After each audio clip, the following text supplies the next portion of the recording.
From the Kiss 92.5 studios in Toronto, Canada. Ladies and gentlemen, This is Roz and Mocha. it's Roz and Mocha. What's going on? Hey guys, this is Bruno Mars. This is Selena Gomez. Chainsmokers. Lady Gaga. Calvin Harris. Celestia Cara. This is Ed Sheeran. You're listening to my boys Roz and Mocha. Roz and Mocha. My boys Roz and Mocha. The Roz and Mocha Show. Between Roz and Mocha, who is your favorite? Mocha. You guys are so funny, man. Congratulations, Lisa! Wow! You just won $1,000. It's amazing. Y'all just made my entire morning. Keep it up. You guys are awesome, man. This is the Roz and Mocha Show podcast. Time to get that education, y'all. Yeah, no school today, but that doesn't mean we can't do some math. Damn it, Maury. You gotta. Hold on. Yes, what? Oh, we're introducing more for this segment. Oh, here we go. Hold on. Yeah.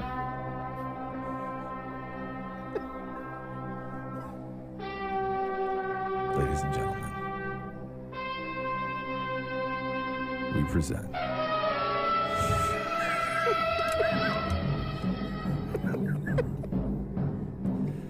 Listen. an education like no other. Yeah. You gonna learn today.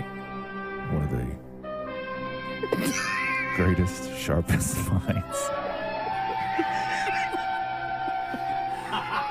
you'll ever hear. Okay.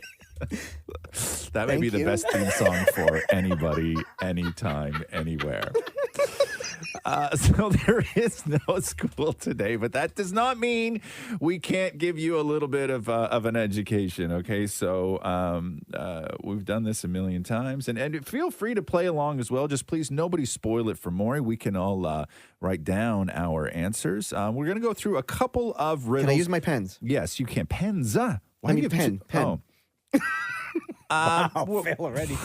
We will go through a couple of math-based riddles, if that's okay.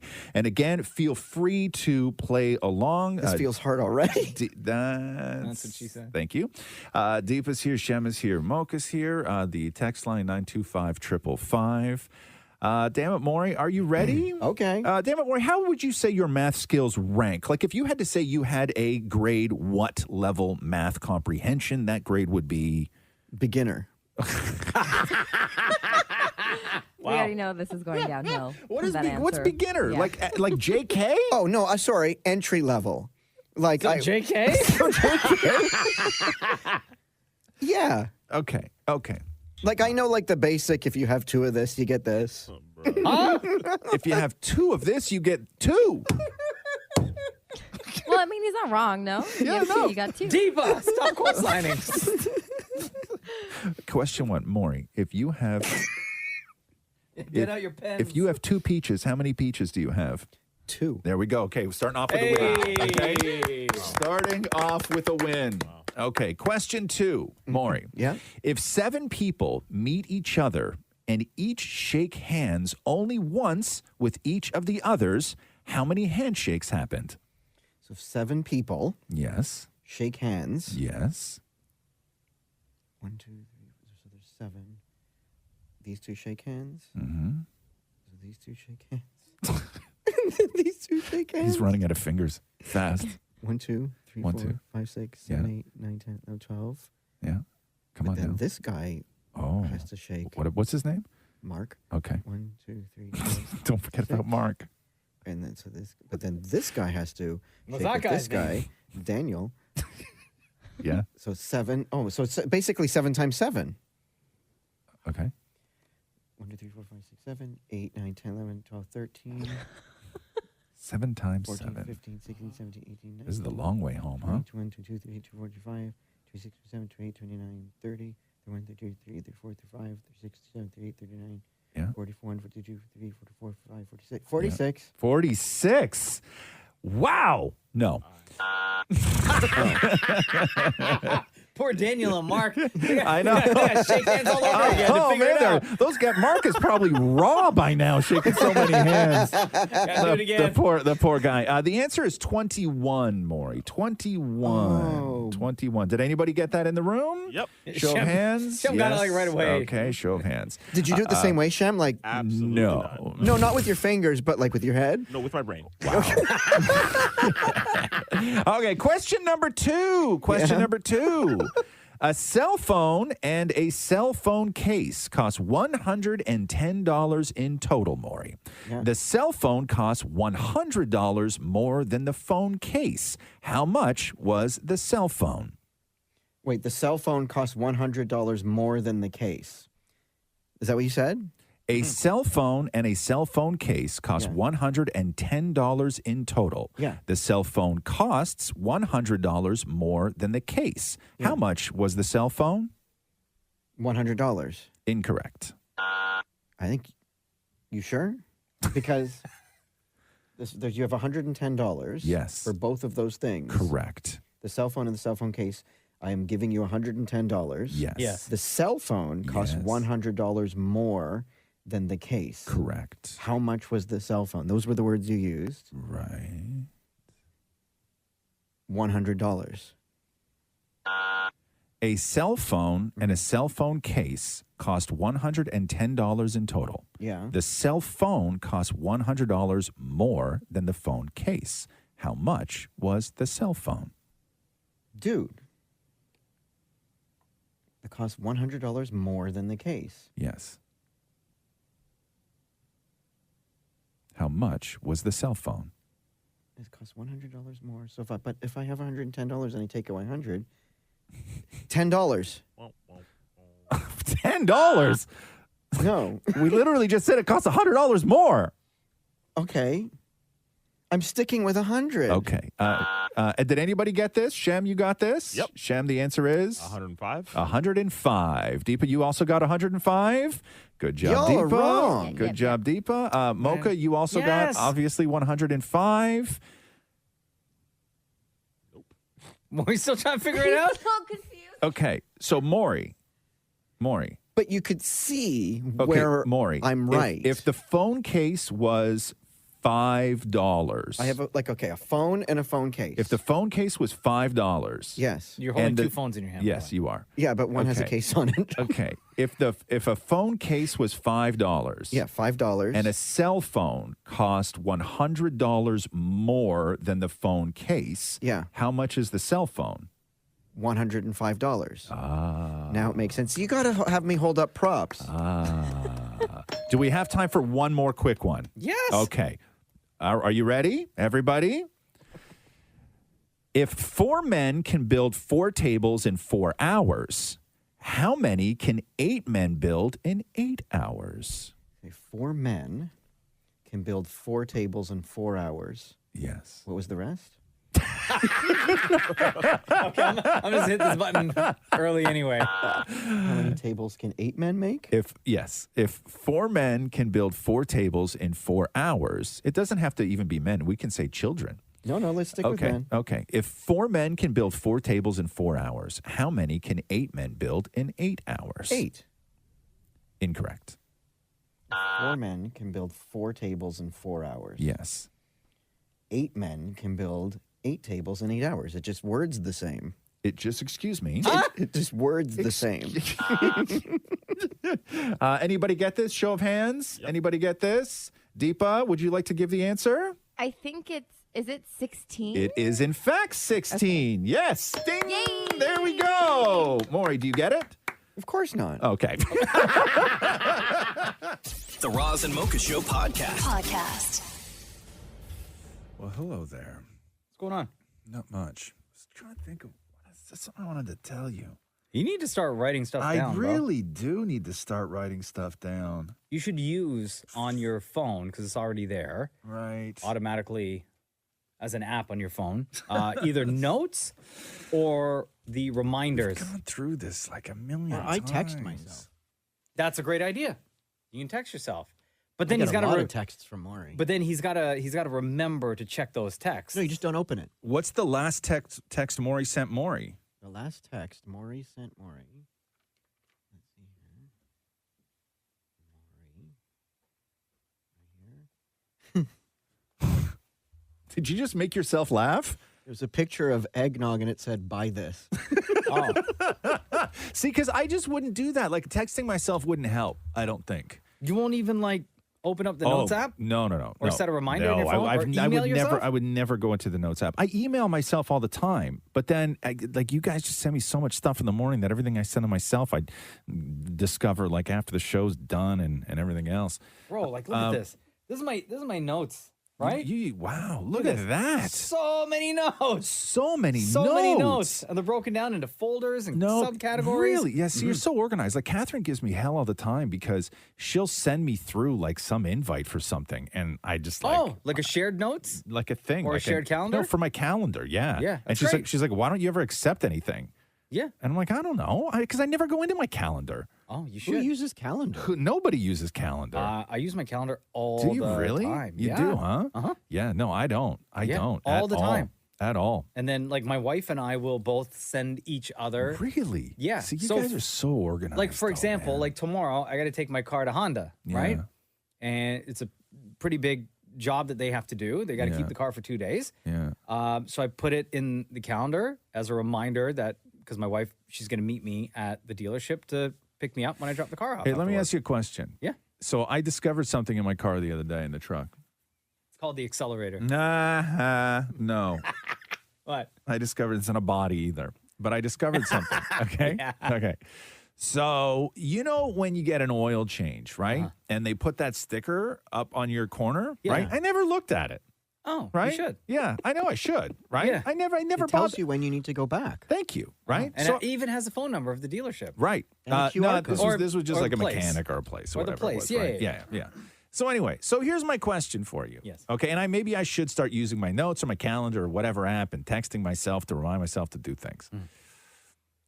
What is an acceptable, and feel free to text me and help me out on this because I'm starting to get worried, okay? So what is an acceptable, because they don't put the date, they write down the kilometers. When you hit this amount of kilometers, come on in and get an oil change. Mine's date and kilometers. It's recommended. Mine just says kilometers. Okay. What is an acceptable amount of kilometers to exceed their recommendation to come in for an oil change? Oh, I mean, it depends on the type of driving you're doing. Like if you're doing city driving and you're just going a couple of blocks, right?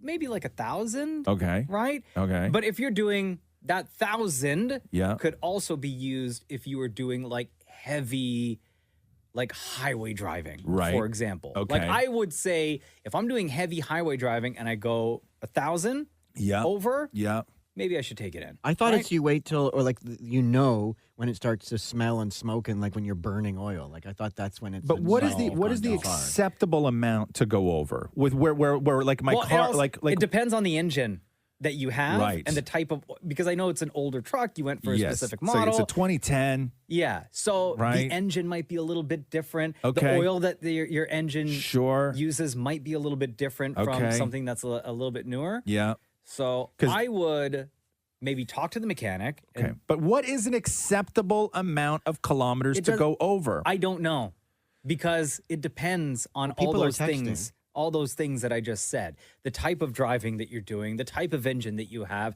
the type of oil that you're. Okay. So car let uses. me ask you this then. Yes. Is 16,000 kilometers an acceptable amount of kilometers to be over the recommendation? You should. The answer to that is what? The answer to that is, huh?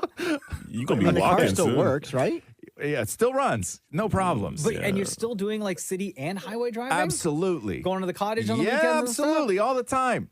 How have you not? I didn't even look. How have you I didn't not- look. Okay. I didn't look. Question. Yeah. Very important. Oh my God. I Yes. feel like my father right now. Okay. Talking to me as a young man. The question is about car maintenance. 16,000 kilometers an acceptable No. amount of kilometers to be over the recommended kilometers to get my oil changed? Should okay. In this time, from the last time you got your oil change, Yes. up until this conversation right now, Right. have you checked your oil? Like, have you lifted up the hood taken out the dipstick Yes. and looked at the oil, Yes. what does the oil look like? Like and when oil. was the last Looks time? like oil. It looks like oil. Is it like a lighter brown or Nah, is it it's like sludgy? medium. No, it's not really sludgy. It's just, it doesn't look nice. You mean but you can it actually doesn't- read, like they can read? I thought they just do that to look like they're to look doing cool. something. Yeah, I mean, I did it to look cool, but I also learned something. So that's my question. Is 16,000 kilometers an acceptable amount of kilometers to go over the recommended kilometers from I'm not a change? mechanic. Yes. Right? Okay. But I would recommend you get an oil change as soon as possible. Okay.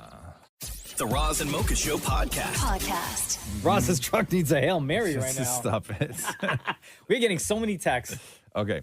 So the question was, what is the acceptable amount of kilometers to go over the recommended kilometers when somebody suggests an oil change? When they put that sticker up there and they put down the kilometers on the sticker, and then you look at your odometer and you're like, I am over by whatever. And because I realized that I'm over by like 16K, like 16,000 kilometers over what the recommendation was. So is that... That's like 2 oil changes you ran. Okay, right I there. know. Am I 60,000. still in the gray? Like, am I a gray area Listen, now? I'm no expert, right? Yeah. I don't think I would never go anything over 1,000. Okay. Right? Yeah. Fortunately, in my vehicle, I have a Honda Pilot. There's a gauge like on the display that tells you percentage-wise how much oil is left in the car, right? And then I'll also get a notification saying, "Hey, you're due for maintenance," right? Can I just throw some more oil in it? No. Oh. No, I would recommend getting an oil change. Yeah. Before we get to the phones, real Because quick. I have oil in the car. I wouldn't. I No? would just swap it out. Fresh. Sure. Fresh, yeah, man, you're right. fresh. Who got time for that, though, man? You do. I do not. Sir, you do Yeah. one radio show. You quit the TV Sir. show, right? So you have, after this show, all day, right? You have the entire day. gotta do, man. I don't have. No, you have nothing to do. Okay. You can't use that excuse anymore. No. You quit your other job. You watch literally everything on I don't Netflix. watch TV during the day. You watch everything. No. So what are you doing that's during the day? lies. Nothing. You're sitting there doing No, nothing. that's lies. You leave here, No. you go home. You're slandering me right now, right? for God's Your sake. kid's in school during the No, day. no. I am being besmirched Your right fiancé now. is My working character is during the being day. Eviscerated You are in front of my peers, and free nobody of is sticking up time for me. all day, sir. This is absolute madness. I feel attacked right now. Text us. We just got here on the Razamoka text line. Okay. The most you should be going on an oil change is based on the oil you were using. If you're using synthetic oil, you can go get up to 7,000. Okay. It's good news. I've only doubled that. If you're using normal, they all recommend you to come in and change your oil at 5,000 kilometers. Roz, are you going to take any of this advice? I'm trying. No, he's not. We know that. I'm trying. Somebody else said Roz's truck is fighting for its life. Roz, you're nuts. 16,000 over? Shut that up. comes from Landon. Okay. Whatever, Landon. You shouldn't treat your truck like you treat your body. No, I treat my truck like you treat your body, Maury. Oh, good one. My truck's hanging on for its life like Maury's belt. What do you want to say? Well, I was listening to your conversation about the engine oil there. Yeah. I'm a red steel mechanic, and it depends if you're keeping the vehicle or if it's a lease or you're buying it or whatever. Because some Benzes, like for instance, they'll say they go to like 20,000 kilometers for an oil change. And being a mechanic, when you drain that oil, like 4 liters will come out of it. But when you originally started, you had 9 liters. So where do those 5 liters of oil go? So the question is, do you listen to the oil life monitor or do you change it regularly to preserve the engine? Because if you're buying that vehicle, then it's going to go to the scrapyard. Okay. And everything you just said, sir, I don't know, went man. right over his head. I don't know what the hell Can I you're just talking tell you about. one thing? Okay, listen. Yeah. Just get it this way. 5,000 conventional, 10,000 synthetic, you don't go over. Yeah. Unless you don't care about the car. And If you're you at don't care about the- 16,000 over. The Yeah, one no. thing that could happen to you, and this happened to me, I on one of my older cars, I didn't know that there was an oil leak, and it was a pretty bad oil leak, and all the oil had drained out of the engine, right? yeah. When there's no oil in your engine, your car Spin a will bearing. seize up. Yeah. You spin a bearing, yeah. And it'll die. That's unfortunate. And it will cost you an astronomical amount of money to fix, and sometimes it's not the amount of money it would cost. It's not even worth it. You got to get rid of the car and get something especially else. when we're driving Range Rovers and I'm Jaguars. not driving a Jag, man. Okay, listen, dude. Great. All right, enough. I know times are tough, but Yeah. Okay. Yeah. That's Thanks. the rule of thumb: 5 or 10. Okay. 5 for conventional, 10 for And he's at synthetic. 16 Shut right now. up. We don't need to keep saying that number. Number's not good. You don't need to keep saying that number. Thanks for the call, bro. Okay. Cheers, bye. Later. The Roz and Mocha Show podcast. I got to play you this guy who just beat the Guinness Book of World Records for hand clapping. We've talked about this before. The previous record was held by a guy named Eli Bishop, who held the world record for clapping his hands 1,103 times in a single minute. Dalton Meyer, who's 20, clapped his hands 1,140 times in a single Sorry, what was the minute. previous record? 1,103. And he did 1,140. Got them young wrists. So Eli Bishop was the one who created the technique of wrist clapping. Now, if you remember, wrist clapping is when you take your two hands like this, everybody. Yeah. Right? You put the butts of your wrists together. Yeah. And then you slide your hands up and like back and forth. Right? Yeah. That's how you do it.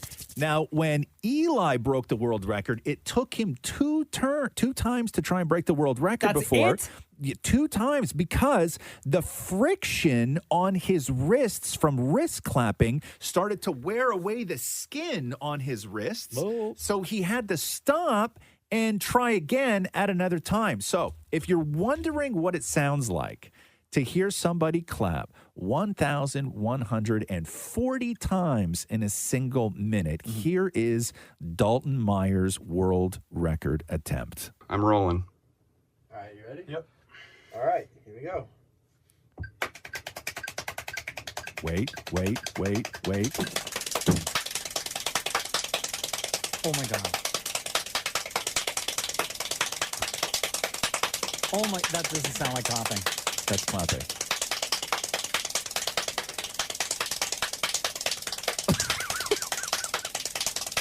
That sounds like somebody drumming.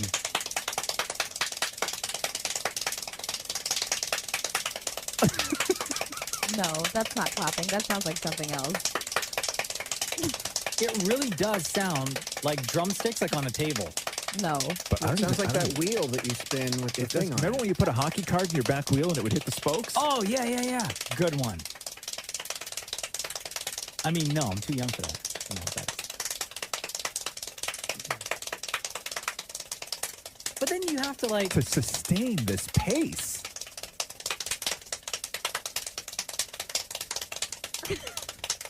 Also, how do they verify this? Do they slow it down and then count them individually? Listen to him. I think it was way better than last time. Oh, yeah. Oh, absolutely perfect. You nailed it exactly. Okay, Show this to the camera right here. Exactly to the millisecond. Wow, way to go, Dalton. Okay, so that is what he clapped 1,140 times in 60 seconds. Even if I were to slow it down, yeah, right? So slow it down. Like that's going at half speed. That's bro. half speed. Yes. And even that is fast. That's too even right? at And half this is, speed. At half speed, it sounds like this. At regular speed, it sounds like this. Like, come on. I think they record the audio and they literally just That's what I count They have the to go lines. in. Yeah, they have to go in and count. You can visually count the lines. What were you saying, Deepa? Does this not sound dirty to anybody else? No, no, not at Okay. all. No. All right. No. Never mind. It What- sounds like and total what does normal it sound like? No, to you? it It sounds doesn't sound normal. like it sounds like clapping, Yeah, why don't exactly you like say a hand clapping to me. Why don't you say what it sounds like, Deepa, while your mom and dad are listening right now? Yeah. No. It Reminds sounds me of my church like clapping, not going to lie. Yeah, it reminds. Oh, yeah. that's not- So okay. it reminds Shem of church. Yeah. Now that you say that, Shem sort of reminds me of church too. Mocha, church, all the way. Maury, church, absolutely synagogue. Okay, Deepa. Okay, stop it, Deepa. Stop it. So put your wrists together real quick. Hold on, I got to take off all my jewelry, my rings, my watch. Okay. Okay, Mocha, you're gonna try this. So, by the way, this is the guy. Dalton Meyer broke the world record for hand clapping in 1 minute. He clapped 1,140 times, and he does wrist clapping. So you put the bottom, the your bottoms wrist of together? your wrists together, and then literally you're just like moving your hands back and forth, Just slide in a clapping way. Okay, ready?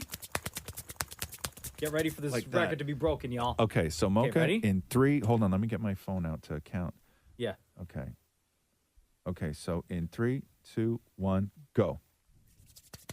No, you're rubbing. You're rubbing. There's no clapping. You're just rubbing. No, you're just rubbing. All you're doing is rubbing.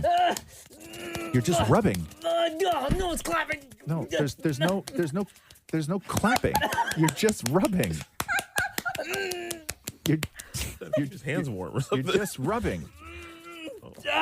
Did anybody start the timer? Because I didn't.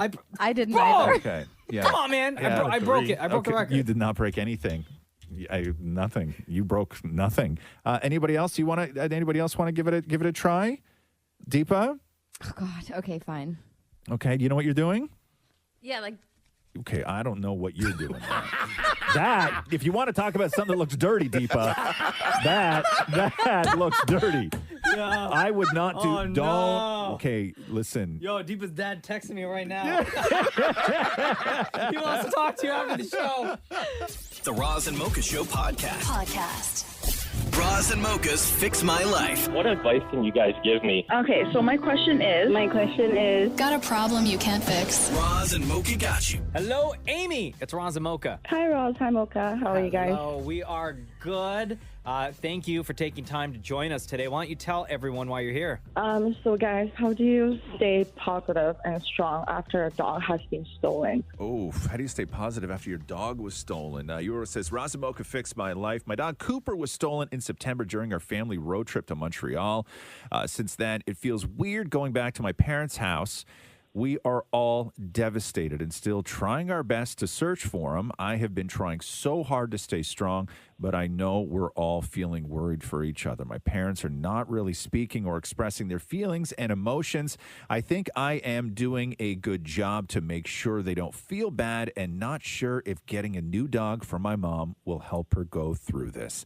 It doesn't mean we are giving up on Cooper. That's terrible. Like, what was the situation where somebody stole the dog? Yeah, so what happened was we were supposed to be there for 4 days, and the day before we were supposed to leave, my mom and I went to a spa in the morning, so it was just my dad with Cooper walking back to the hotel. And for some reason, he thought it was okay to leave him outside while he went to Martin's to get a quick coffee. 2 minutes later, he came out. He was gone. Wow. So was Cooper tied up anywhere? Yes, he was tied up on a pole. Is there a possibility that Cooper could have escaped from where he was tied up? Because we saw the footage. Oh. A woman ran to him and literally took him and ran. Oh my God. How is this not all over social media? It is. We have thousands of share, but it's mainly in Montreal because that's where it happened. Yeah. We report to the police. We got a lot of good Sumerians checking and posting posters everywhere. We've been back and forth. It has been a nightmare. And he's 10 years old. We had him when he was a baby. Yeah.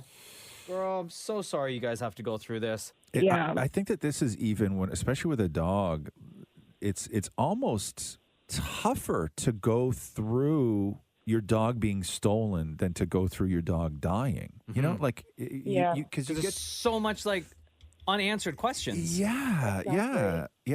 And because we've talked to so many people that have lost a dog and a cat, which is that they're family members, right? And the advice that we will often give is don't feel bad for immediately running out and getting a new animal, because it doesn't mean you love that one any less. But there's an energy and a vibe that those things provide in a house, and you can fill that void. And there's nothing wrong with it, right? There's absolutely nothing wrong with it. Giving you more things to love is always going to be a good thing. But with something like this, it's hard because you're still looking, and I understand the feeling of, well, maybe if we move on, does it feel like we've given up looking? Yeah. That's tough. You need you need some badass like Liam Neeson or like Mel Gibson or something like that. John Wick. So go find your dog. What are your parents saying throughout all of this? Are you guys all talking about Cooper still and like trying to figure out how to get him back, or if the police in Montreal can be of any further assistance. So ever since it happened, my husband and I have been going back and forth to Montreal on the weekend, been sharing in different groups in Montreal. We were interviewed by Global Montreal. It was aired in the news. Yeah. But the problem right now is that my dad doesn't really talk about the situation much, and I know he feels bad about it because technically he lost our dog. My mom, whenever they're together, they don't really talk about it. And when I'm there, I feel like I have to be the strong one and always give out good news, positive news, such as, there's so many people helping. The ones giving up on Cooper, we're still actively looking for the women since the police is not really doing anything. Yeah. But it's just that you can see in their eyes that they're devastated, but they're not really showing the emotion. Yeah, different people. I don't know. Geez, different people go through the exact same situation in many different ways. Like you are very sort of like emotion facing, right? Like you have no problem expressing. You want to keep the conversation going, but other people don't. They're just not those types of people. And it's not surprising that it's your parents who are, a little bit older, where they're not the ones that want to sit around and cry about the dog all day. And this may be a way for them to, I know that you are still optimistic about finding the dog, but maybe they're not. And maybe one of the reasons why they're quiet around you is because they don't share your optimism, and they're glorious parents who don't want to hurt you, and they don't want to sort of like spit their truth your way, which is we should just sort of let the dog go unless some sort of miracle happens.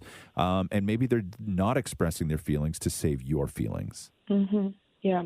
Yeah. So I would just leave them. Like I shouldn't. Yeah, try. I think if they want to talk about it, they'll leave it up to them to bring it up with you. Okay. Like they know what your stand is, and they know that you are, more than open to discussing things. At this point, my opinion, I don't think you need to bring another dog into the house. I think you can keep doing what you're doing to find Cooper.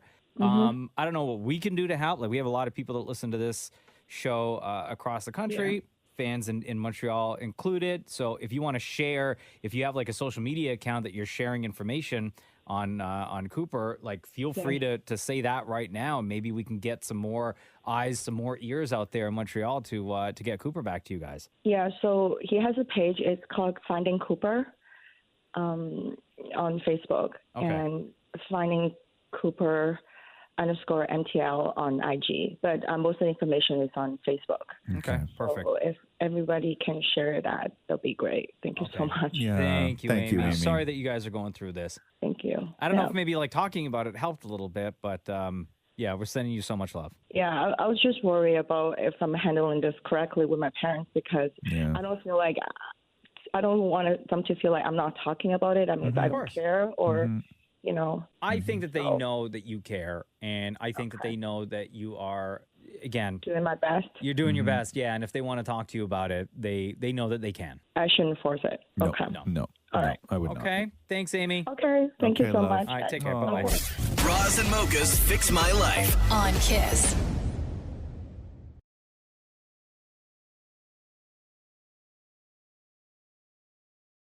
The U.S. National Park Service is warning people to stop licking toads in the wild. What? Well, what are you talking about? Because there's some toads where their gland secretion is like a psychedelic substance that can create a hallucinogenic. That word secretion? Is so... That's what it means. It secretes an hallucinogen. And people, haven't you ever heard those stories before where like people lick toads and then they get high and they go on these trips? I didn't think that people did that anymore. Oh, they do. Special kind of toad, though. Yes. So the agency said that the creature is far from harmless as it contains a potent toxin that can make people sick if they touch it or get the poison in their mouth. They say these toads have a prominent parotid glands that secrete a potent toxin. It can make you sick if you handle the frog or get the poison in your mouth. As we say with most things you come across in a national park, whether it be a banana slug, an unfamiliar mushroom, or a large toad with glowing eyes in the dead of night, please refrain from licking. What the hell is a banana toad? Or I a don't know, banana slug? I don't know. Look it up right now. A slug that's like the size of a banana? That is gross. Is it the color of a banana, or you think it's the size of a banana? I'm going to say it's the Are size people of out a there banana. licking slugs the size Hold of on. bananas? What's it called? Banana? It's called a banana slug. Licking or swallowing okay. can lead to numbness of the mouth and throat, as well as my God. severe and life-threatening effects on the heart as a result of the digoxin-like compound. What does it look like? What is a banana? What does a banana slug It really look does like? look like a banana. It does, eh? Yeah, and they're Is it- huge. is it big? Look, they're pretty big. Like in the palm of your hand, a little fit like, right? Like the Would length you from lick your that? index finger to your wrist. But I guess people are licking those, huh? Gross. Right? To get high? And You what lick did you the whole say? thing? Did you say? I think you might have to lick the whole thing, yeah. Like, no. Not just like a part of it. I think you have to lick the whole thing. Wouldn't you just have to lick a little part, or do you have to put your tongue along the whole thing? I'm no expert on that. I In Roz's spare time. I don't know. Well, I mean, you're saying all these big words. I thought you've done your reading. No, I don't know. I don't know. I know that people just licking toads in national parks to get high, though. And would you say paratoid? A paratoid. Paratoid what? Jeans. It gives Banana out- slug, unfamiliar mushrooms, Yeah. or large toads with glowing eyes in the dead of the night. Please refrain from licking. Is what they said. Gross.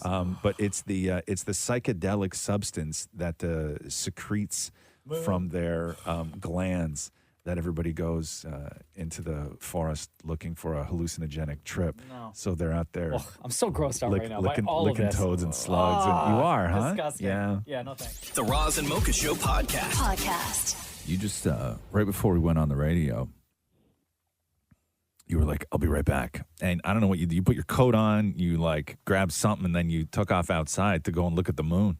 Mm. What'd you see? Were you going to take a picture? I grabbed my camera. Oh, I got a okay. special lens. Yeah. Because the total lunar eclipse. This is the Earth, the sun, and the moon are all aligned to create the perfect blood moon. So the last lunar eclipse until 2025. I know. So what'd you see? Anything? So I have an app on my phone. Yeah. That I can like point up at the sky and see the exact position of the moon. Okay. Which I did. Yes. And then I get outside of the building and I get my bearings and I'm like, okay, I have to go this way. Right. The problem is we're surrounded at the Roz and Mocha Studios. We're surrounded by buildings. I know. Right? Yeah. And all these buildings have all the lights on. So you can't see anything. So I walk for blocks, right? You? Yeah. I walk like that way. Okay, yeah, So yeah, far, yeah. right? Yeah. And it's just buildings. Okay. And then I had to get back here in time. And then I get here, and right before I was like, because it bothers me that I didn't get a picture course. of the moon, right? Because I like all that stuff. Yeah. And then I realized I needed to go to get a clear picture of the moon. I needed to go 2 blocks that way, The other way. opposite way, and down Yes. 1 block. And there's this bridge, Right. and there's no buildings Yeah. blocking your view, and I'd be able to see. Right. And So Maury's out there right I now. got Damn nothing. it. Damn it, Maury, are you out there? Hey, how's it going? Good. Where are you? Like, could you see it at all or no? Do you want me to lie or no? No. What are you talking about? Why Oh, would we well, want I you to could be- lie? And be like, oh my God, it's so beautiful. But no, I don't see it. Oh, have you looked? Yeah, I'm looking. I'm But like do you know looking which like way to go? Do you know which way? Yeah. Do you have any idea which way Like, to go? you just hear everything I said. I had an app on my phone. I know the exact location of the moon. You were And I- saying, But how you were long have you saying been I went outside this for? way, How that long have way. you How long have you been outside for? 5 minutes. And why haven't you not like gone looking for it? I am looking. I'm cricking my head like through buildings. It's the moon. I'm looking up. I look crazy. You don't look. It's an eclipse. You don't look crazy. There's no one else up here looking up. Okay, just go find the That's moon. what I should have done. I just saw Excuse on me, the news have you seen the moon? a bunch of people. Yeah, ask Yeah. around for the moon. Yeah. Ask more I just people saw- if they found the moon. People were set up Yeah. along the water, and they Yeah. all have their cameras and the tripods. Oh and- yeah, yeah. Oh man! If you do, if I you see should've anybody taken else, the morning off. more ask them if they've asked them directions to the moon. Do you know Okay? why the moon is cooler than you and I? No, I don't need to know that. Why? Oh, because it's out all night. Okay, cool. Is there anybody else? Yo, No, why you there's sound so nobody here. winded? Aren't you walking? I know. 2-3 Oh, steps. He's there's so somebody winded. now. Okay. Okay. Ask him for directions to the moon. Ask me how can I get to the moon? Okay. Where's the moon? Excuse me. Quick question for you. Yeah. Whew. Can I get the directions from you to the moon? The moon? Yeah. Yes. No, I can't. I don't. What are the directions to the moon? Okay, ask him where the moon is. I don't know. Just ask him where the moon is. Just ask him. No. It's supposed to be up, but it's supposed to be red or orange today. Yes, he knows. Do you know where it is? No, I've been looking around. I See, can't. you don't look Can we help crazy. each other? Everybody's out there doing it. Let me see. Yeah. Oh, we're going to help each other. Do you want to Yes. hold hands? No. No, he doesn't. No. Oh, that's Ask if you can get a piggyback ride. Yeah. Say, I'm winded. Can I get a piggyback? I'm out of breath. Can we piggyback ride? No, I'm too old. I'm 76. Oh, I'm getting there. Ask him if he needs a piggyback. Maury, ask him if he needs a piggyback. Here, get on my back. No. Oh. I got bad legs. Well, I'll take care of your legs. Yeah. Wait. Oh. Do you see it? It's a star. But do you see the moon? Not yet. Not yet. Oh, wait, it's right there. Look. Did you see it? Yes.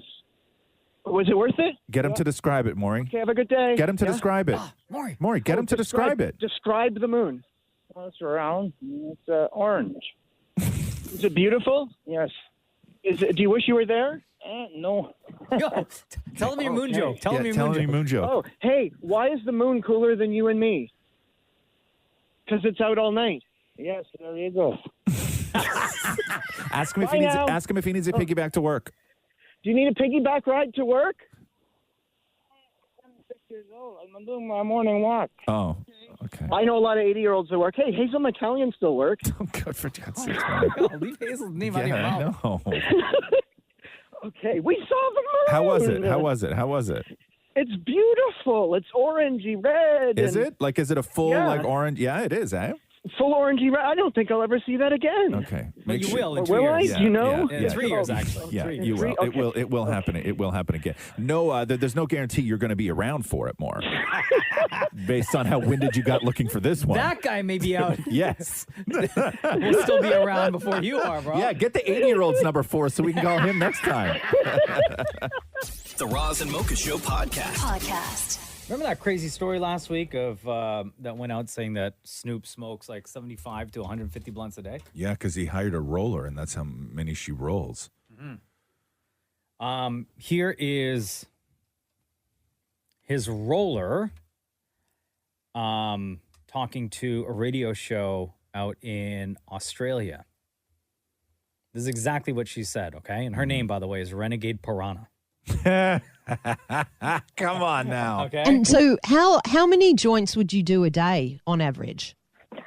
On average a day, I do about a quarter pound to like a half pound a day, which seems excessive.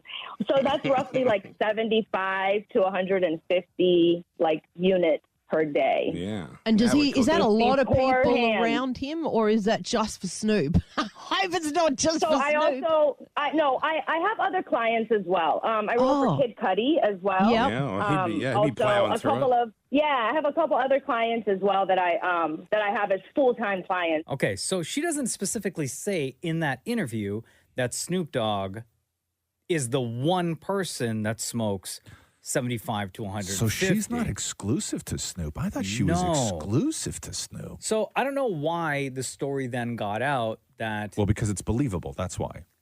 because Snoop smokes so much weed, right? So then Snoop on his IG posted. Oh. He did 2 posts about this story, right? Okay. And he says, this B word is conning you, man. Right? Oh. And then another post of a video, and he's got 10 roaches, already smoked blunts, right, on the table. And he says this. Said I smoked 450,000. This is all in a day's work. Stop lying.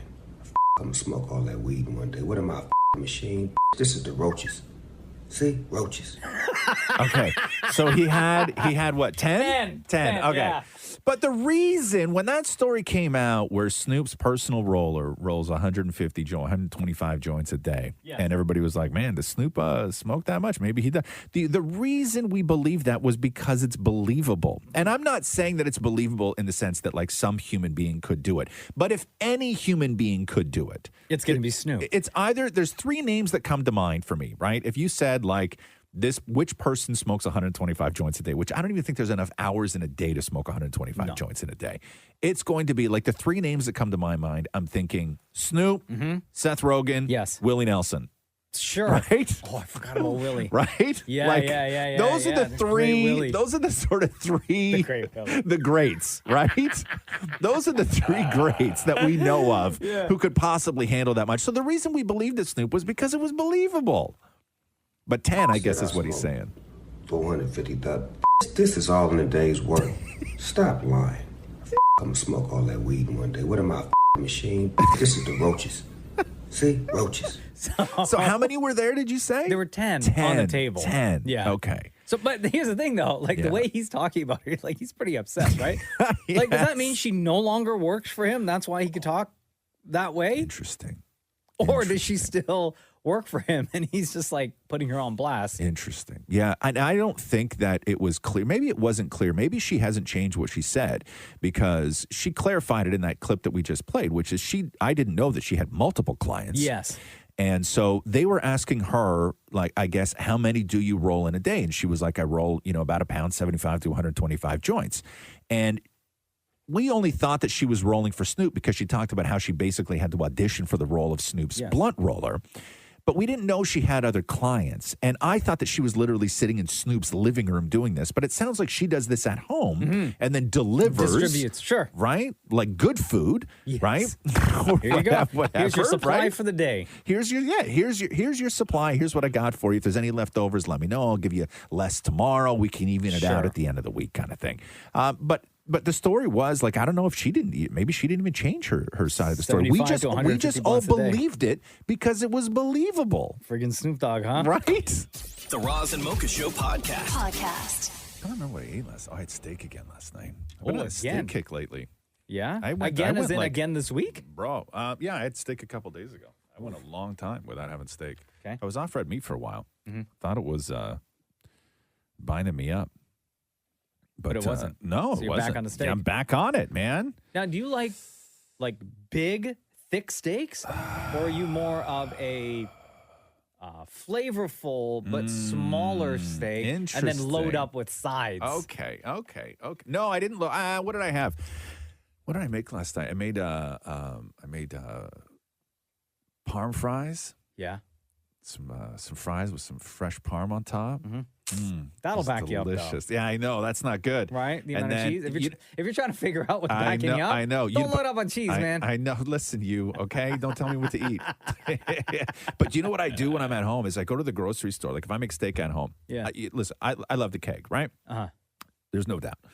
But it's too expensive. Like going out to dinner right now is just too expensive. Of course. Right? Like steak, like $42 for a steak or whatever the hell. And then you add tip. Charge, and the tip on top of that, right? So what I do is I go and I get those. I go to the bakery section of the grocery store and I buy one of those like little round buns, right? And then I fire that in the oven and then I cut it into 4 like they do with the keg. And then I make my own whipped butter. Okay. Right? You know the butter at the keg? It's amazing. It's the best thing in the world, right? You know that's like butter, salt, and milk, and you whip it together? And honey, right? Do they add honey to that one? No. Just like They whipped used to butter. have a honey butter. I'd never made whipped butter before up until like last year, and I started making it myself. Yeah. And it's super weird. Like, how you not bloated? See, what? Look at me. I'm so bloated right now. Yeah, whipped butter with bread. Yes. And then parm fries. Oh, but whipped butter, and though. then the steak. Whipped butter at home. Sure. Like, what am I, the mayor? Right? Welcome you to gotta be Butterville. kidding me. Who does that? Me. Yeah. It's because I love my family, right? I make my family whip butter at home. So I had that, but I was just like the keg though, because I made too much. Like at least at the keg, right? Yeah. When they bring you whipped butter, right? They're like, okay, what is it? 4 people at this table, 3 people at this table. Okay, we're gonna ration it out. This is how much whipped butter 4 people should be eating. Yeah. But when you're at home, the cuffs are off. There's no rules. I made a container of whipped butter. Just cover me in it. Oh God! We could have had a fight with it and still had leftovers. Jeez. Right? Like we could have covered Again, each you're other. asking in it. what's backing you up. So anyway, back to the steak. What do I do? You like a thick steak? Yeah. You I do, do, huh? I like a big, thick steak. Yeah. However, it depends on what fixins are on the side. Okay, so what kind right? of? what Because do if you- I'm doing like steak with like mashed potatoes and a salad and like another veg, I may have a smaller steak, but still flavorful. And just salt and pepper, maybe a little bit of garlic on my steak, and that's it. I made mash yesterday for Roxy. And I do. What is your potato to butter ratio when you're making mashed potatoes? Oh, give me all of it. All of it. Like I like a creamy mashed potato. I use one, like when you buy the 4-pack of butter and it comes in the box and there's the 4 sticks in it? Let me guess, you put all 4. No, I use 1 stick for every 2 potatoes. So basically all 4. Yeah. Yeah. Well, again, Yeah. you want to know what's backing you up? That's not the problem. That's not my problem. It's nerves, okay? That's what's backing me up. Is that what yes, it's anxiety. The Roz and Mocha Show Podcast. Does the time change affect you at all? Whenever the clocks like go forward or back? Well, for like a day. Yeah. I was reading this thing saying that people should be adjusted to daylight savings time 2 days after the clocks have changed. It usually takes people like 2.5 days. I highly disagree with that. The sun going down earlier freaked me out last night. I was out with the dog. Think you got scared? Well, I thought it was 8 p.m. It was only 5:30. I know. I had to make the girls' dinner at 5 last night, but it's dark. Oh my God. Usually, from everything that I've, sort of read and researched and the amount of travel that I've done, it takes 1 day per hour of time change to adjust. Right? You should be like, if you go to LA, you're going to be a mess. 3 days, 3 hours. And then you're good to go. Good? Yeah. That's why my entire then you're trip good to go. Israel was entirely ruined because of the jet lag. What's the time difference? Like 4 or 5 hours? But it's like 12-hour flight or something like that, and it's 12? What? Would you fly around the world twice? It's like 12 hours. Why did it take you 12 hours to fly to the Azores? I don't know. Israel. Oh, Israel. Oh, I thought you said Portugal. No, Israel. Oh, Israel. In Yeah. 1992. I'm still recovering. Well, you get a 19. Man, traveling in 1992 was a different thing. You had to connect all over the joint. So what are they saying because they did a survey. They asked 2,000 people how long it takes for them to adjust, right?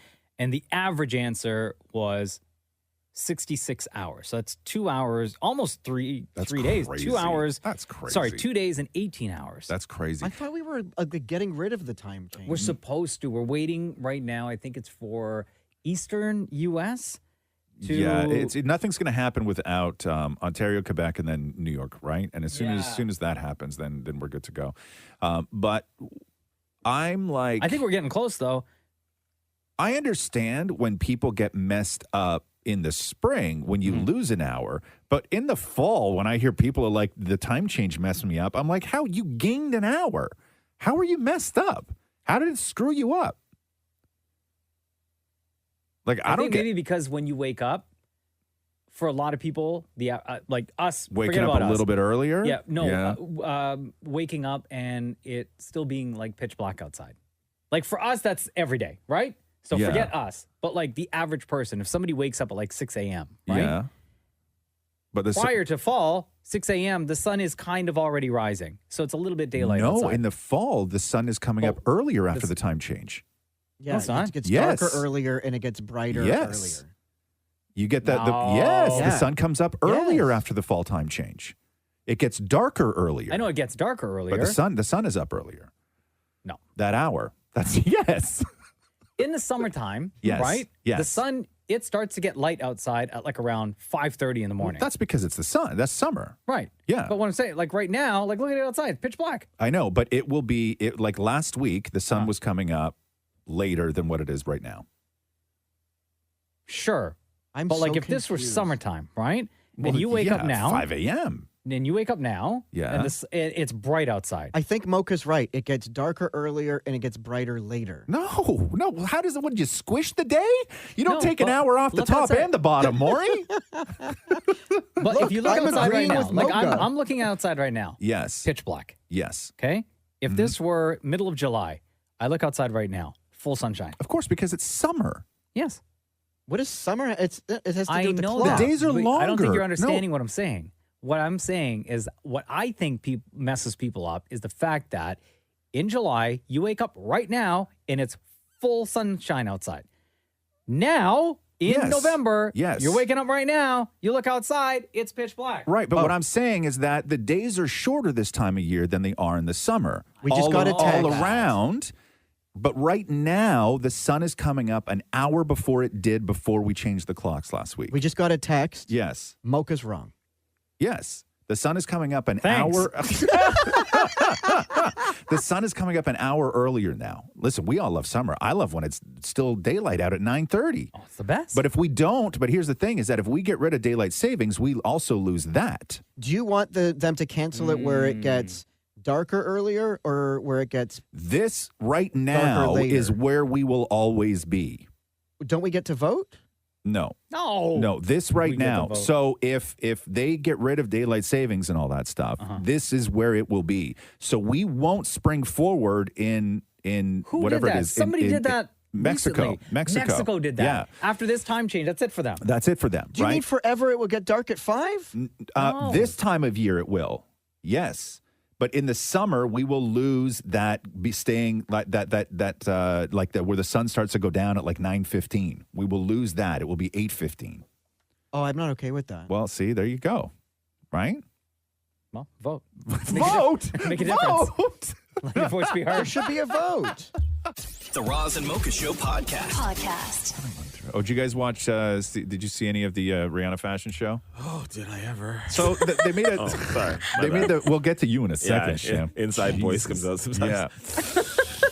I did not. You did not. It's on Prime now, right? Yeah. So the controversial sort of Johnny Depp appearance.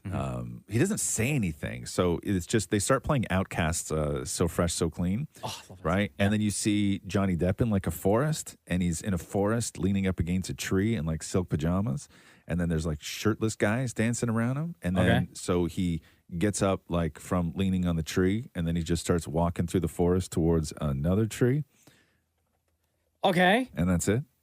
Oh, so it's just Depp in the forest? Yeah. He got more Dancing with work on the dudes? MTV Awards when he was flying around. Wait, he didn't say anything? No, nothing. No, Did he look didn't at the say camera? anything. Yeah, he's walking straight towards Hold on, the was camera. he in like Fenty PJs? Yeah. How'd they look? They looked all right, I guess. Are they right? silk? Very. Yeah, I think. Yeah, he was wearing like a robe and like I think like Fenty PJs and stuff. They looked comfy. Like, right? here's my question. But he sort of like Does Fenty make like stuff for dudes? yes. Yeah? Yeah. I might be interested. Yeah, there's man. men's briefs. Yeah. I might be interested. They do a Because lot so of there's a stuff few for celebrities that said they weren't going to wear the briefs anymore because Johnny Why? Depp was in the fashion show. Oh, really? Come on now. So I can't wear Fenty I mean, undies? no one will know if you Yeah, wear them. who's gonna know? We're not gonna check your pants every day just to see what briefs I you mean, wear. maybe Mocha. we should I'll do it. I'll do it. Maybe No. we should start. I Maybe don't- we no. maybe Like we an do, undies maybe check? we do that. No. Yeah. I've never protested with my underpants before. You know what I mean? Like I think that There's there's a a lot lot of of like I've never disagreed ahead. with something enough to say, you know what I'm going to do? No longer wear underpants. I've never felt the need to protest I feel with so my outraged right now. yes, with I'm my gonna take under- off my undies. Because again, the only way people would know is if you told them, right? By the way, yeah, not wearing your underpants right now. Like you would have to tell people you are, but so people were protesting, saying they're no longer going to wear. But by posting a picture of only them in their underpants, like a super hot photo of them in their underpants saying, I'm never going Are to they wear briefs these. or boxers? Briefs. Briefs. So they posted a photo of them wearing it Silk saying, I'm never briefs? going to. No, just normal briefs. Oh God, I was going to say. So did they announce? Do they make silk briefs I don't ever? know. Oh, yeah, they do. Silk briefs, Yeah. really? Oh, bro, I've had them. Hold Right, on now. thank you, Wait a Sham. second. Aren't they Silk- slippery? Wait a second. Hold on a second, Maury. Like in a silk, good way. Silk briefs, like Uh-huh. they look like a regular brief with like elastic and everything else on them. Yes. Yeah. No, But you they're mean silk silk? boxers. No. No, Briefs. briefs. Roz, Google it. Interesting. I'm not Googling. Maury, calm down, man. Jeez. Freaking horny over here all the I time. know. Chill, You're so dog. horny today. Why are you so horny today? Can you say that word? What? Yeah. Yes. I don't know what's the Jesus. matter with you today, man. You're like super all over You me. know, we need like a spray bottle in here. I know, like a cat, right? Yes. Calm down. Yes.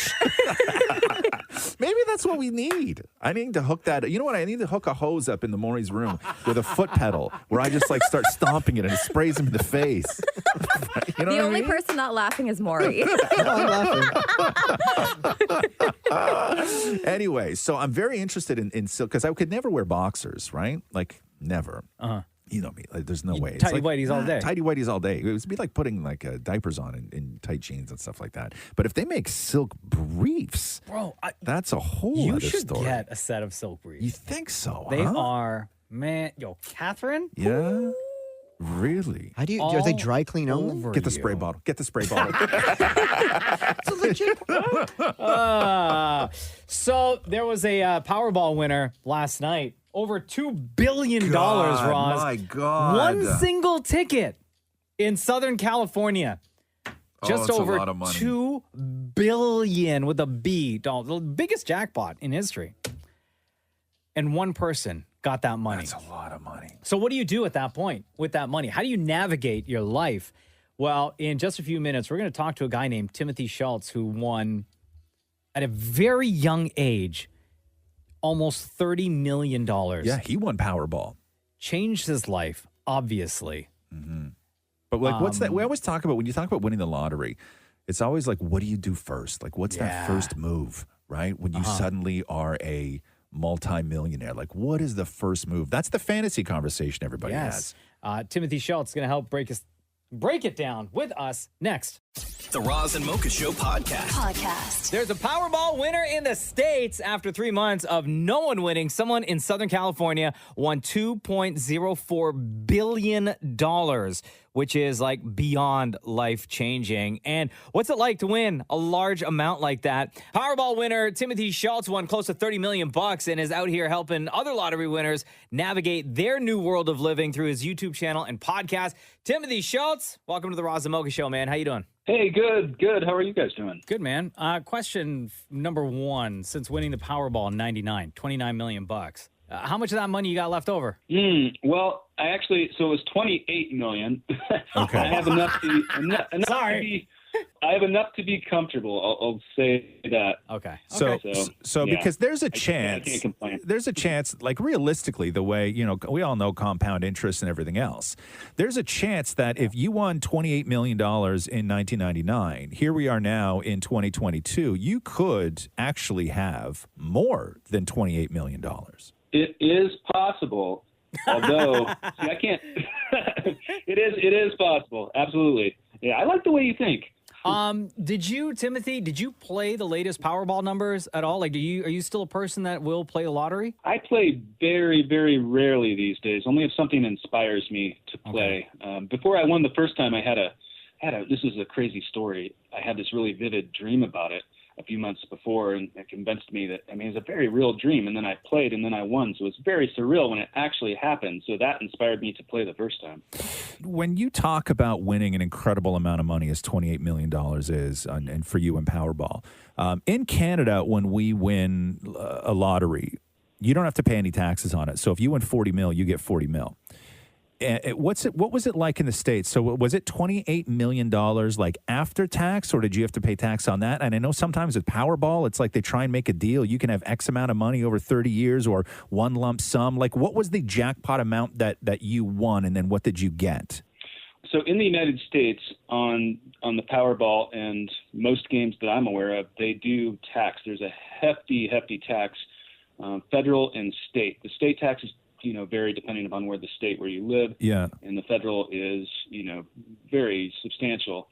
And I'm not allowed to talk about exactly what I got because of a non-disclosure agreement that I signed back in 1999.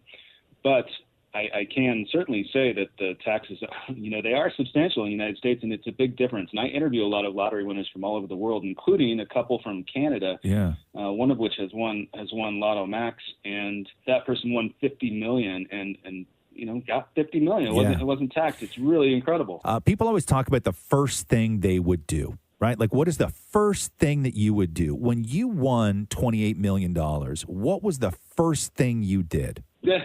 Well, I was 21 years old at the time. Oh, my God. Goodness, what? 21 First of all, 28 mil? First of all, I'm going to applaud you for still being alive. Damn, man. Yeah. Thank you very much. But the reason I preface it with that is because the first thing that I purchased was the latest, greatest video game system, which was a Nintendo Yes. You bought a Nintendo. A Nintendo NES. Oh And I'm my not God. dating it, but- oh my God. Okay. So in that time then, if you can take us back to 99, how soon after you won the money and it was known everywhere that you're the one that won the money, did you have people reaching out with like their hands out for a payout? Oh, immediately. I mean, after it hit the media, it was pretty instant.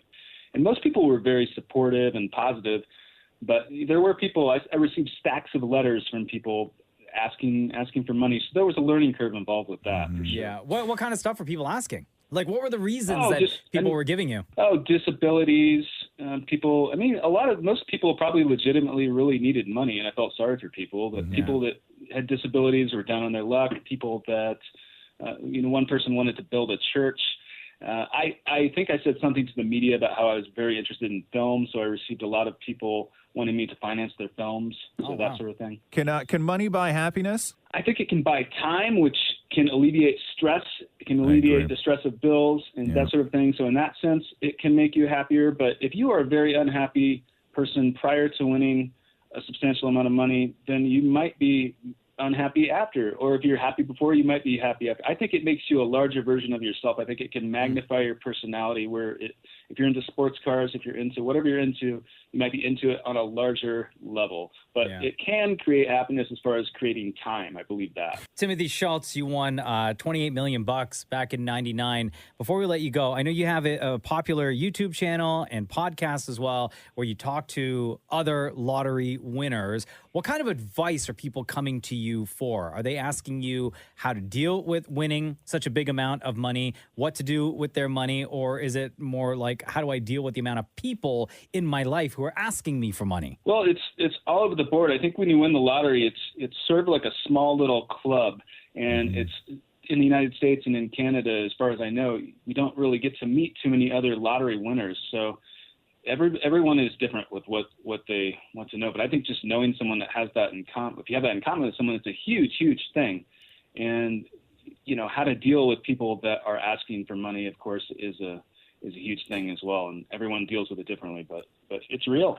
I like when you see people who come into money that had really terrible taste before they were rich, and their houses are still god-awful looking, but only they're 70,000 square feet.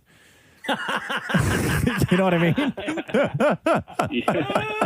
More room for crap. More room for crap. Timothy Schultz, thank you so much for joining us on the Roz and Mocha Show. Again, back in 99, you won $28 million at 21 years old. You bought a brand new Nintendo NES system. Yep. And now you are out here helping other, I guess, lottery winners and stuff through YouTube and also your podcast. Thank you very much for joining us on the Roz and Mocha Show. That's right. Thank you so much for having me. It's been a pleasure. Thank you so much. The Roz and Mocha Show podcast. What's going on, everybody? All right. What's going on, everybody? Oh, hold on. Sorry. Hold on. Jeez. Might as well be here solo. No, I'm watching. Sorry, I'm watching a clip of a movie. Okay, called Country Roads Christmas. Okay. And so who's in it? Lanny McCauley's in it. Uh-huh. Bo Yoakley's in it. Uh-huh. Lynette Ware's in it. Mm-hmm. Damnit Maurie Sherman's in it. Stop it. What? Okay. No. Maury's in a Christmas movie. You're in a Christmas movie? So Maury got another role. So Maury has done roles before. He's done Pretty Hard Cases, Hudson and Rex, Frankie Drake Mysteries, Murdoch Mysteries, Private Eyes, all this stuff. Mm-hmm. Do you have clips over there from other performances Maury has done? Yeah, let's go back to, you mentioned Murdoch Mysteries. Yes. The station hasn't received a single call today. Not one complaint. No littering, no loitering, not even any lollygagging. And that's bad? It's not right. Best of the day to you, Inspector. See? Okay, so that was more at the end, right? Yeah, this part right Best here. of the day to you, Inspector. Spent all day on set just for this. Best of the day to you, Inspector. Really good scrambled eggs on that set. And they put him in like wardrobe and they slicked his hair all back and everything else, right? And Like this is the line he got. Best of the day to you, Inspector. Yeah. And then let's go real quick to Frankie Drake Mysteries. Morning, Winnie. Morning, Ollie. Oh, keeping busy, I see. You know what they say about idle hands. Just watch yourself, honey. Okay. You know what they say about idle hands. Morning, Winnie. Morning, Winnie. Morning, Winnie. Morning, Winnie. Okay, so hold on. How did you level up to a movie? Okay, so this is I want to start this way. So more all these other ones that you've sort of been in, right? Like Private Eyes, Murdoch Mysteries. They bring you onto these shows because you're Damnit Maurie from the Roz and Mocha Show, right? Like that's how you get it. It's jokey, yeah. Right. Okay. So it's stunt casting, right? So they bring Maurie on knowing that we will talk about the show, and it works out for everybody, right? We get Maurie screwing up line after line after line. But so for Maurie, for Country Roads Christmas, was this something you actually auditioned for? I did. I auditioned for this. It's like it was recorded here, but it's like a U.S. production. Okay. So they had no idea who I was. Okay. So talk us through the audition process then. So I self-taped. So I recorded my voice at home, send it in, and then I get a note from my agent, Alex, saying, okay, you're one of two. So stand by. These are the dates. If you're selected, you got to record at night in this studio at this time. And what was the character? Radio DJ. Okay. Oh, wow. Okay. Oh, so it's not like an on-screen. So hold on here. So Maurie has played like a nurse orderly. He's played like so far out of his actual world, never has to audition. Maurie didn't have to audition to play somebody who deals with patients, okay? Right. For a radio DJ, Maurie had to audition. Morning, Winnie. Okay, so I watched the clip because I'm like, oh, cool. I want to see Maurie like as the radio DJ. So we'll play you. It's the very beginning of the movie, too. Like before the title. Maury's voice is the first thing you hear over the Oh, opening wow. credits. Great, dude. That's Okay. amazing. So it's Maurie interviewing this country singer. And then I'm like, okay, cool. So I listened to it. I'm like, oh, my God, this is like a long scene. Like, I want to see Maurie. I'm wondering, did he have the beard? Like, does he look like he's a country music DJ, What does right? a radio station look like? that Thank he's, you. He's working out Thank of? you. So I start watching the movie. Yeah. And the first shot is a woman in a car listening to the radio who's not Damnit Maurie. And then they cut to the inside of the radio station, right? And what you see is somebody's hand. And then you see somebody's hand on like a button that pushes something on a radio board. Yeah. And then you see like another hand, and then you see the on-air light. Yeah. And then that's all you see. So they had Maurie's voice, but they hired a hand model to play Maurie's hand, right? A derp. Okay. Okay. Yeah. So do you want to hear it? You want to hear? Okay. So I this guess. is Maurie being Maurie is a radio DJ. The movie is Country Roads Christmas.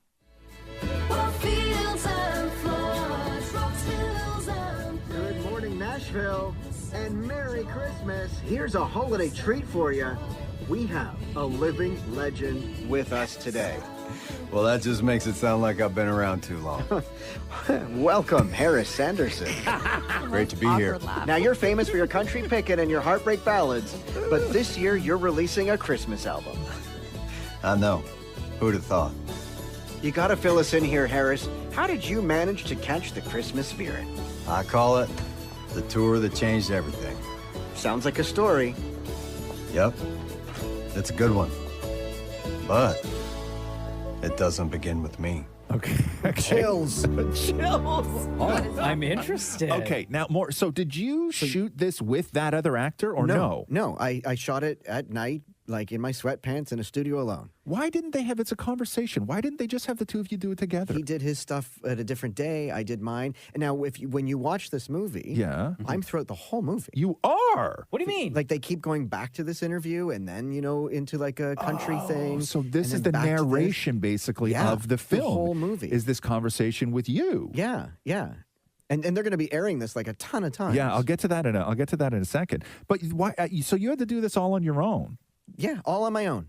Me, a cup of coffee, and a microphone alone. Did you have? Welcome, Harris Sanderson. Yeah, I know you.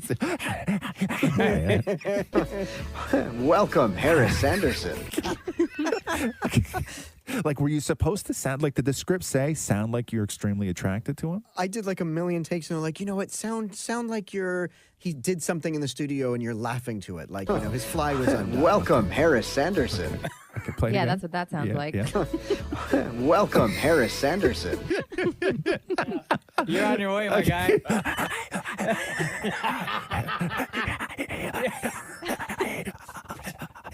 Pretend you sounded his fly was down.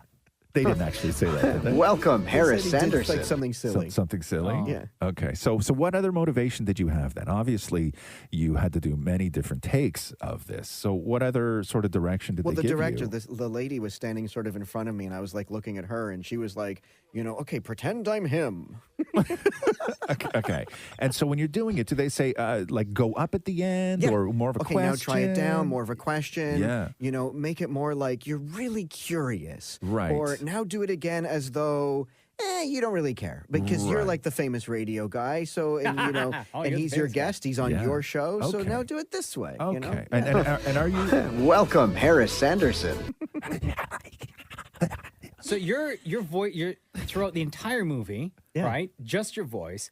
And throughout the entire movie, are they still cutting back to, you said the radio interview, but you still only see the other actor's hand and like maybe the back of their head? Literally what Roz watched, that one, that's all. I've not seen this movie. Okay. And also, I would be like, I'm like, okay, if you're going to like hire somebody to play my hand, right? Can you hire somebody who's got like a big, meaty hand? Yeah, Right? beefy. Like a real beefy, masculine looking hand. It was a really, right? This was like a really kid hand. It was very kid-like. Yeah, like you looked like Like an sort intern. of. Yeah, no.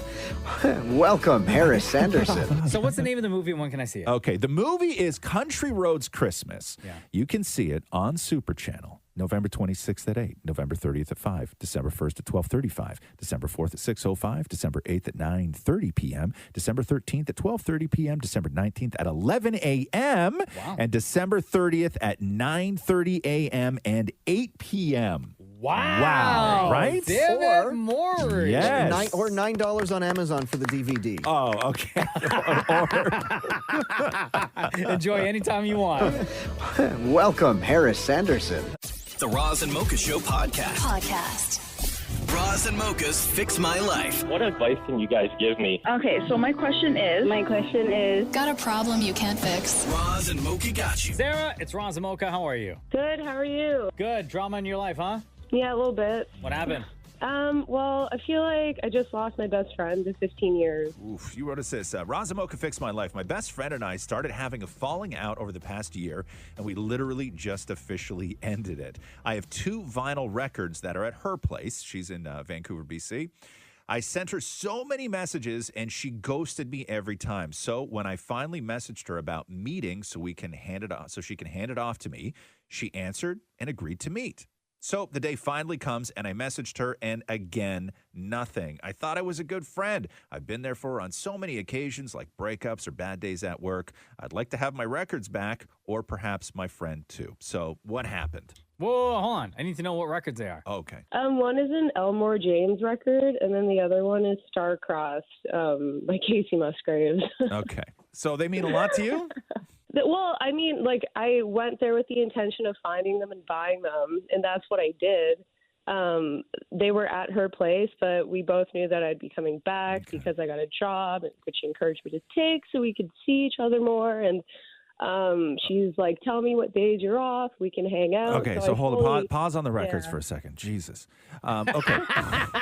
Ross is done with the story already. Okay. You lost a friend. Boo-hoo. I can hear the eye roll. Okay. So what happened? Talk about the falling out. Yeah, I'm trying to figure that out. So I would say, like, it started to feel weird about, like, a year ago. And it was just like she was really flaky. I couldn't get a hold of her ever. Just like the usual stupid messages or videos, send them, no response. And I was like, okay, this is getting really weird. And then eventually in April, she was like, oh, you should come over and, come over for a few days. We'll hang out. That's the time that I bought the records. Long story short, I was working at a wilderness camp off mainland BC. Okay, when you say long story short, it actually has to be short. It really, I know. Okay. Sarah, okay. So much has happened. So this has nothing to do with the records and more to do with something that went down between you and your friend that causes her to want to distance herself from you, right? I guess. And the records, like responding to it, was just the catalyst for kind of how it is that I'm feeling right now. So why won't she talk to you? I am trying so hard to figure that out. You and have it's not ideas, like I've though. been You have scanning. ideas. You have ideas. Yeah, I'm thinking about a lot of it. Like, what did I say? What did I do? What do you think? Honestly, I really don't know. I don't know if it's like, you know, our age and time passing and we're different people. I just feel like maybe I just don't know her anymore. Did she get into a relationship with someone recently and maybe she's like spending time with that person? Yeah, I guess maybe in the last year, yeah. Or maybe she lost your records and she just feels kind of embarrassed or doesn't want to talk about it with you. No, She's I trying to know hide she the has fact. them. Oh, okay. Like, are you annoying? Like, do you feel like you're annoying? All the time. Oh, there you no, go. I give her so much space. I know she works really hard. And she really does take it out on everyone around her. Like, are you an Why do you want this girl as your friend? She sounds awful. We've been best friends for 15 years. Okay. Every It kind doesn't of matter, though. memory I have, she's in it, you Okay. know? Yeah, fair enough. But Yo, maybe you say long story short too much and then the stories is too long. She can't stand it. Yeah, fair enough. but I sometimes. So, how old were you when you guys started hanging out? Kids, right? Yeah, like 10 maybe. Okay, that's not gonna. Those don't necessarily mean friendships forever, right? Yeah. And people change. Maybe she has something in her life that she's doing something that she doesn't think that you're going to approve. Maybe she thinks you're judgy, and if she talks to you about it, like maybe you are no longer that person in her life. She may be to you one of your best friends, but maybe you're not that to her anymore. Right? Maybe she's got other people. Now, the ghosting thing, the idea of not even returning a phone call is kind of weird, right? And the only sort of feasible explanation why somebody would do that is they are deliberately trying to get you out of their life. The weird thing is, though, when I finally texted her about the records and she was like, yes, of course, like I can meet you anytime, any place, just let me know. And then she said, if you're still open to it, I'd really like to have a conversation with you, which threw me off because that's all I've been trying to do. And she goes, and, you know, I don't want to do it through Instagram because I have a lot to say and it would 100% hurt my feelings, whatever that means. Oh, why didn't you lead with this? We asked you on her side. We asked you at the beginning of this, okay? Explain the friendship. Why now, after all this time talking to you, are you getting to the I have something to tell you that will definitely hurt your feelings? Because long story short. Oh, my God, girl. I would 100% write her back and say, hey, listen, two things. One, I still really would like those records back. The second thing is we don't have to have a conversation where you're going to deliberately hurt my feelings, regardless of the answers that I feel I need and maybe some closure in this relationship. I'm not about that. I don't need to deliberately have my feelings hurt if at the end of this we're going to only be farther apart. So maybe just send my records to me and don't bother telling me why you don't like me anymore. I don't need to know. Yeah, I feel like that's the way to go at this point. Yeah, why put yourself now through I'm just that? getting angry No. and petty. And Well, it's it's just a waste closure, of right? time. And listen, you're not always Yeah. going to get closure on stuff, right? It's not Yeah. always going to happen, and you have to be okay to move on without closure. Yeah, Right? I think I'm going to have to. You know, like you look at this woman as your best friend. I'm telling you, it's been a while since she's looked at you the same. It feels that way. Long story Thank short. you. Long story short. Love you a lot, Sarah. Thanks for reaching out. Love you too, guys. Have a good day. Bye. Roz and Mocha's Fix My Life on Kiss.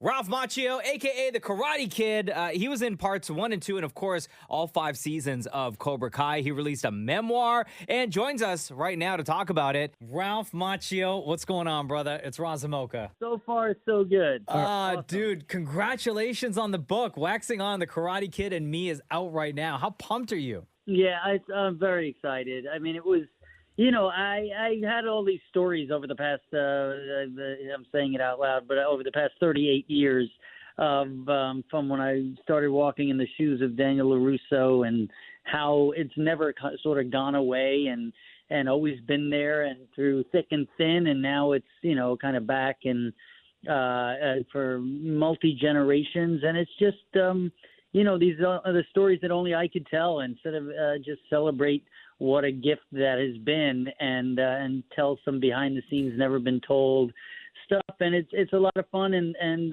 you know, a lot of heart and honesty is what I was going for. When you go through and look through some of the iconic actors who had iconic roles from when we were kids, at some point they all wanted to distance themselves. Harrison Ford with Han Solo, Josh Brolin with The Goonies, Jason Priestley with 90210. Eventually, though, all those people came around to embrace the thing again. And you were on my list as someone who wanted to distance themselves from Daniel LaRusso. And then when Cobra Kai came around, the feeling was so beautiful that we knew that you were now back to embracing that. Can you talk about that period where you really fought like hell to distance yourself, like so many other actors did, from that iconic character? Yeah, I mean, it was a little different for me because I was trying to distance myself as an actor within the industry. Right. You know, sort of trying to define that, yes, this is that in a big iconic role. And the fact that I decided to age at a snail's pace did not help me as I was trying to graduate out of the kid characters, but it's paid off now. All good things to those who wait, I guess. But I never tried to distance myself with the media and with the press and with interviews like this. I never said, listen, I'm going to go on that show, but I don't want to talk about that. I only want to talk about this. Right. Because I understood even from the earliest point how this character, how impactful and inspirational and aspirational, wish fulfilling that this character was. He was and is still the every kid next door that we all believed we could overcome those obstacles or survive in a single, you know, come out of the single parent raising, or the fatherless teen, or the kid that's bullied and picked on. And so I was, I guess, I don't want to say smart enough to know, but I felt the impact of that at its earliest point. So I always embraced it on the street, and then where I was, you know, fighting it was in the industry that was saying, oh, he's the Karate Kid. That's done. This is like 1997. My cousin Vinny is here and gone, and the outsiders we remember, but he's the Karate Kid. And so that was the challenge. And to this day, it still is. I still carry it wherever I go. But now at no longer being in my 50s, I said that out loud too. Bro, I feel, you know, anything but a cheer for it all, and a respect and a pride for it all is just silly. I mean, it's really the gift that keeps on giving. Yeah. And so that's where I am with it. The guys who create Cobra Kai and found a smart angle into the world when I said no every time I heard another idea over 30 years. What was the worst idea? What was the worst idea? Because I know that you talk about that. I wrote a few of them. Yeah, okay. I wrote a few of them. Yeah, I wrote a few of them. You know, where the fans, and it's interesting because the fans would, and sometimes they'd be writers, and sometimes high-level writers in Hollywood, and it was more about wanting to sort of get me back than it was about this is a great idea. The one that gets the most ink right now is when the director and I, John Avildsen, the late great director of Rocky and The Karate Kid, was pitched. What if Stallone had a kid who was messed up, and you had a kid that was really a screw up, and you got together between Newark and Philadelphia, and Mickey and Miyagi would come up with a whole new. Bro, I'm telling you. It's like, and so that's not necessarily the best and the craziest one, but it's the one so topical, especially right now with Stallone on the cover of everything. Of course. But in hindsight now, though, that's kind of a boss Now they idea, would do though, that right? in a second. Yes. They probably had the same mother or something. Yeah. Ralph Macchio is on the Roz and Mocha Show. Your new book, Waxing On, The Karate Kid and Me, is out right now. I'm sure over the course of your career, you've been asked about being a part of a book or writing a book or giving these stories that you're giving to us. The question is, why now? What made now the perfect time to release a book? Great question. I mean, I've been asked about it over the past, say, 10 years or so. There's been a couple of publishing companies and lit agents say, would you ever write about the experience of that in nostalgia? 80s is so big, it's so iconic and blah, blah, blah. I know Cary Elwes had a hit with his book that he wrote about working on The Princess Bride. And so that kind of triggered initial interest, but I never, I knew I wanted to do it myself. I wanted to write it myself. I didn't want to ghostwrite. I wanted it to be my voice. I wanted to be honest. Obviously, Cobra Kai, the resurgence and the multi-generational audience that now comes to Cobra Kai and even backs themselves into the original film franchise had something to do with it. And the pandemic hitting in, spring of 2020, it was that summer while we were all kind of in lockdown that I started just jotting down chapter titles, what the promise of that chapter could be. And it became fulfilling in a way, nostalgic, kind of emotional, but I would be laughing and sort of smiling and saying, boy, here's the thing. When I tell these stories, be it on a radio show or if I'm at dinner or run into somebody and waiting for the train, and I tell a story about the making of or something that I haven't mentioned before or what it was like for me in 1980, whatever, everyone leans in. It's like they just want to hear it. And I always remember I would always be able to hold the room when I would talk about that film or my journey or the missteps or some of the roles that didn't happen. So I said, boy, if I could get that voice on the page, I think I might have something. And, we hit the New York Times bestseller list at the launch, and which is just spectacular and even beyond my wildest dreams and expectations. And we just want to, get it out there in Canada, in my land of good friends in hockey, because I'm a big hockey fan. So you are the Karate Kid. When we close our eyes, you are the Karate Kid, and you write about some of the auditions that you had that turned out to be iconic roles where you can't imagine somebody else other than that actor. And you talk about it in such a humble and self-deprecating way. Can you sort of take us through not that I want to dwell on the jobs that you did not land, but it's fascinating to hear you talk about it. Can we go through some of the things that you had auditioned for that you did not get? Because it's really wild. It's a long list. Yeah, it is.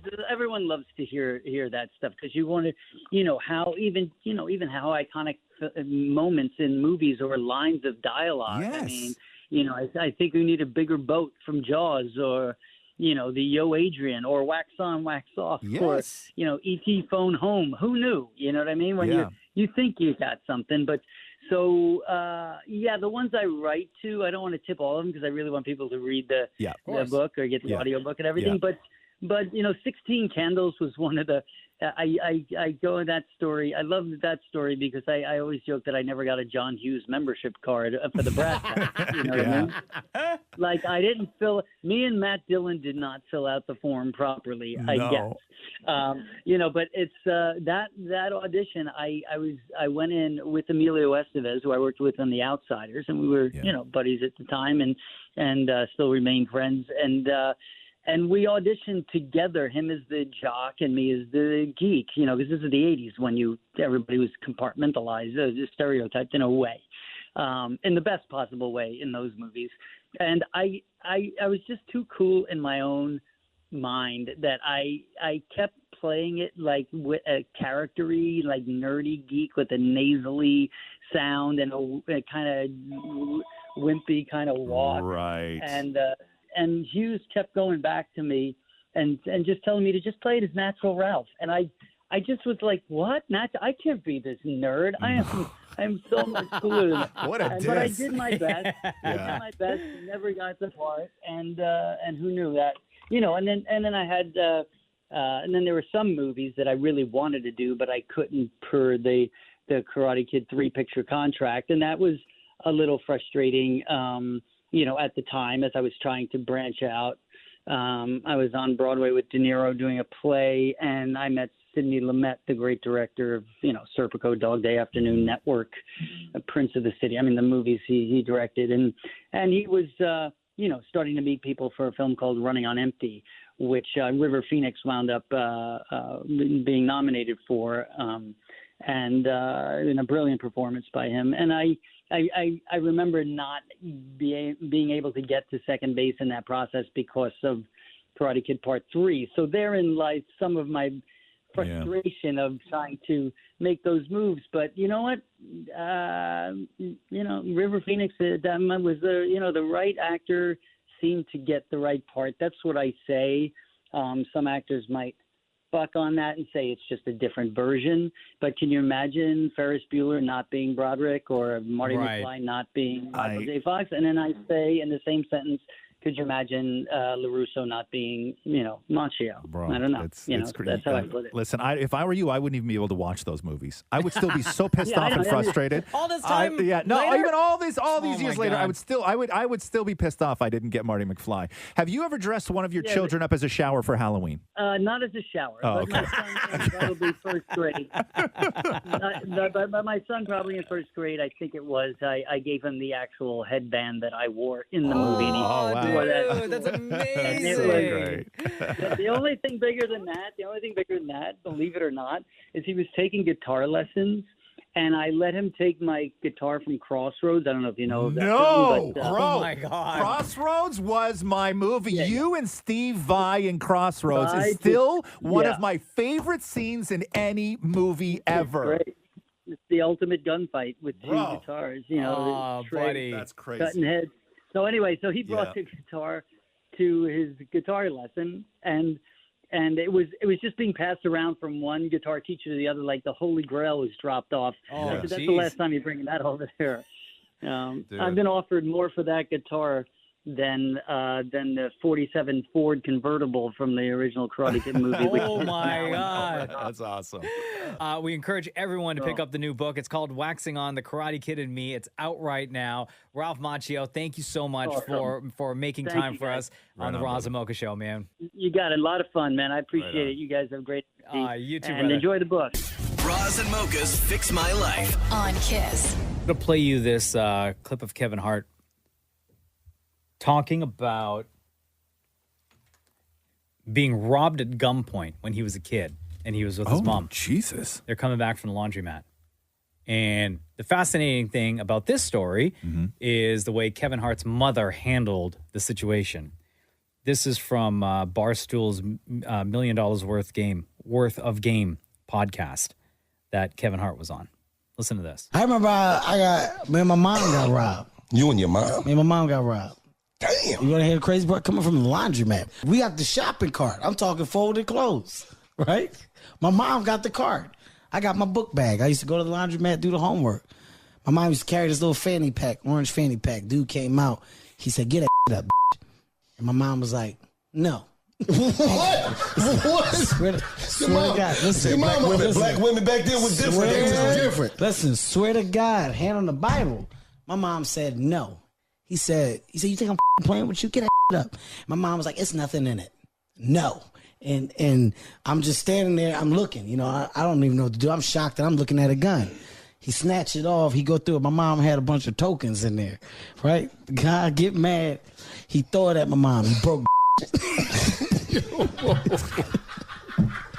Call my mama broke threw the fanny pack at her. Hit her. She said, I told you there was nothing in it. Picked it back up. Come on, Kevin. And act like nothing happened. I was like... Yeah, but the black woman was different, we though. almost died. In my mind, it was going down. Laundromat. And then she made me push the cart the rest of the way. I never walked up that street again for the rest of my life. Listen, I took the longest way to get to the laundromat. What once was a 5-minute walk took me 30 minutes. I stayed in the public eye. I said, I ain't going down that street.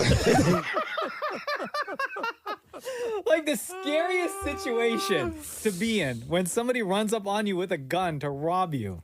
And you're standing there with your mother, and your mother tells the robber no 3 times. There's nothing in it. But who gets robbed and then you piss off the robber, though? Like, that's the, you know what I mean? I know. Like, go through all the trouble. I guess for the robber, it was just a waste of time, right? Yeah, and the robber's like, God, I risked it for this, right? Yeah, right? Because, like, as a robber, you're taking a chance too, right? You don't know a cop's going to drive down the street. You're going to try and make it worth it. But Kevin Hart and these only, Philly streets. only tokens in the fanny bag. The Roz and Mocha Show podcast. Hey, I found a new message folder on Instagram. You know me, I'm always looking to find new ways for people to say nice things about me. Right? And I found one by accident the other day, and I had a whole lot of messages in One there called requests? of people just saying real nice things about me. And Is that it- had been sitting there for a long time. Is it the one that we've had forever? What? I don't know. What's it called? Okay, so look at the top. Okay, jabroni. Get your readers on. You can't read. I know you're right. Hold on. I know this guy. I know. I got the reason I got glasses was because I don't want to miss a very kind word that somebody has to say about me. And there was a lot, believe you me. Okay, so here's what I discovered, right? So when when you go to Instagram, yeah? We all know. Oh my God, stop it. Okay, so if you go to Instagram and you have your primary right here, Yeah. right? You know what I'm saying? Right? And then when you go over to requests, Yeah. okay?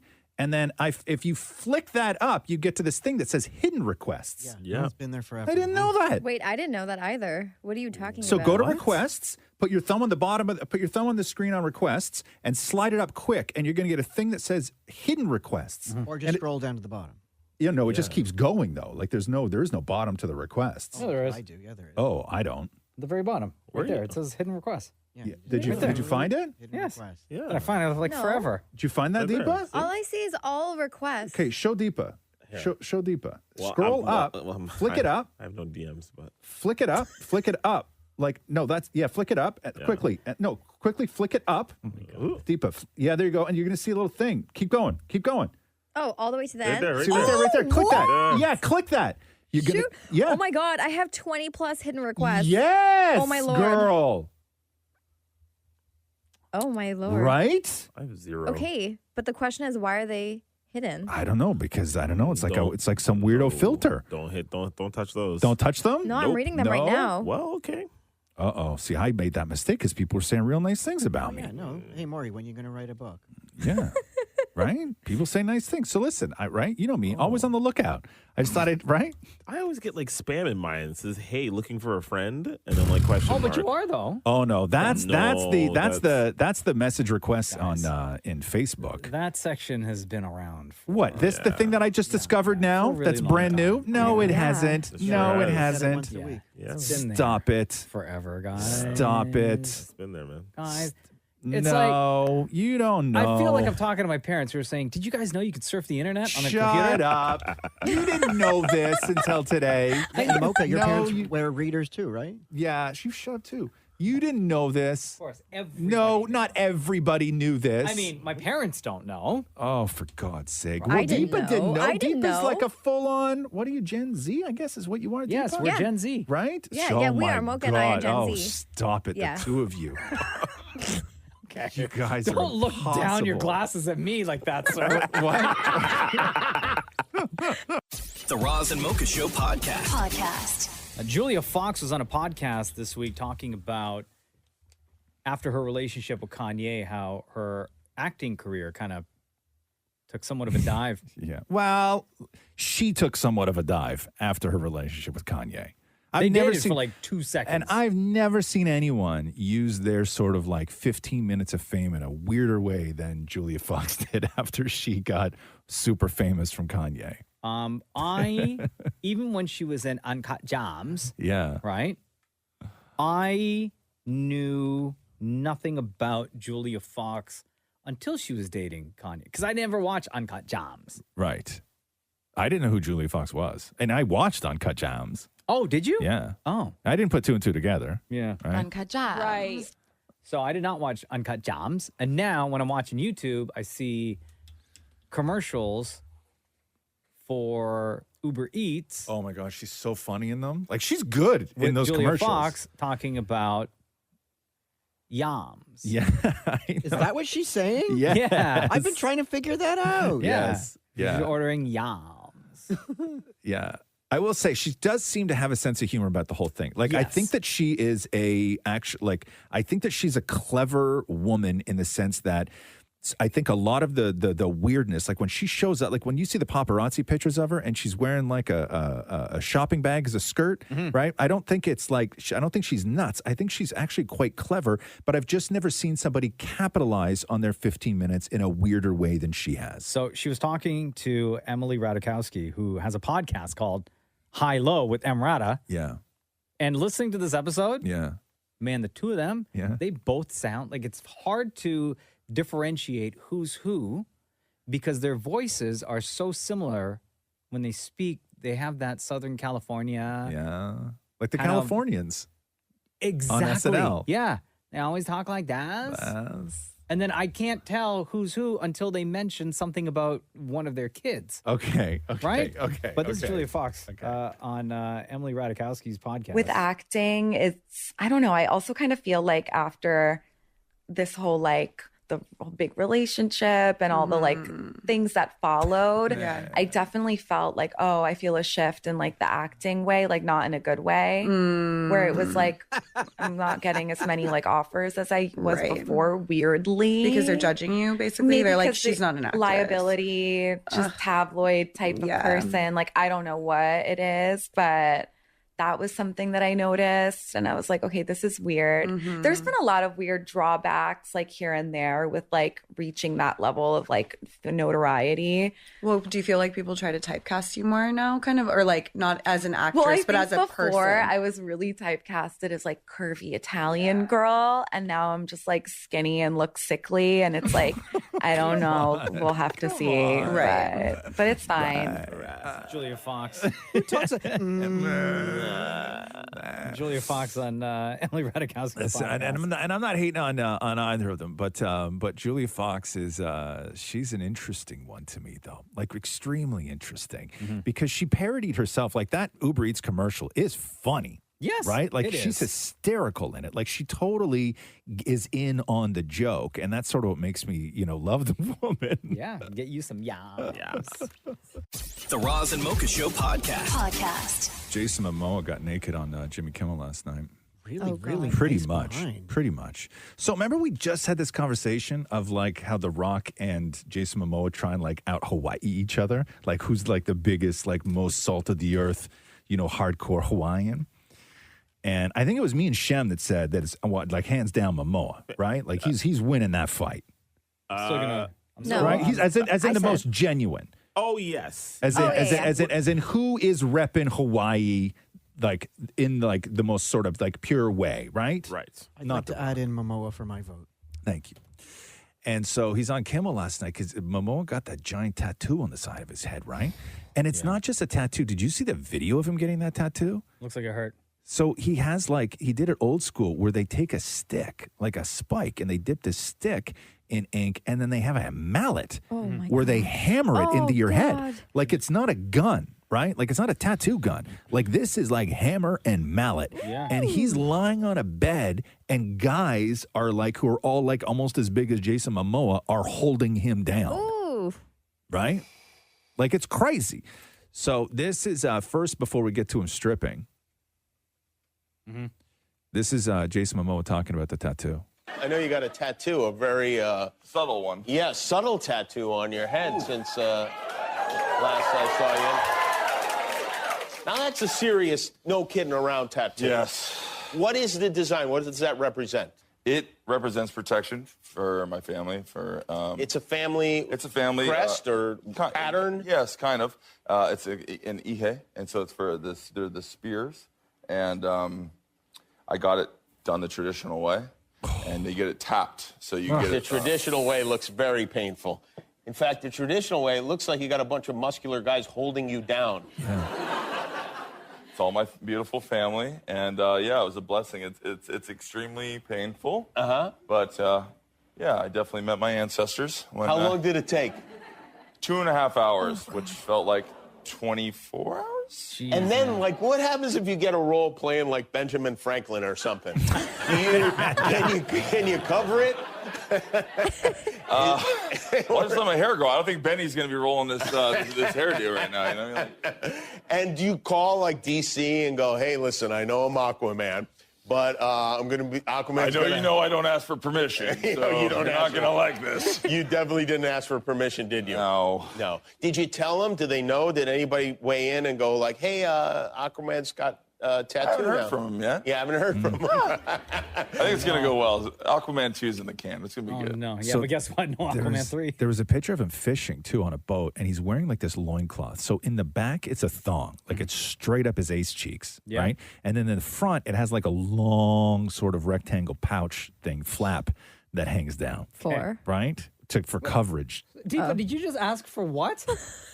What did you think? I guess that was an obvious response. What Forget that I for? said For that. about 16 inches is what it looks like. Oh, God. Hey. 16?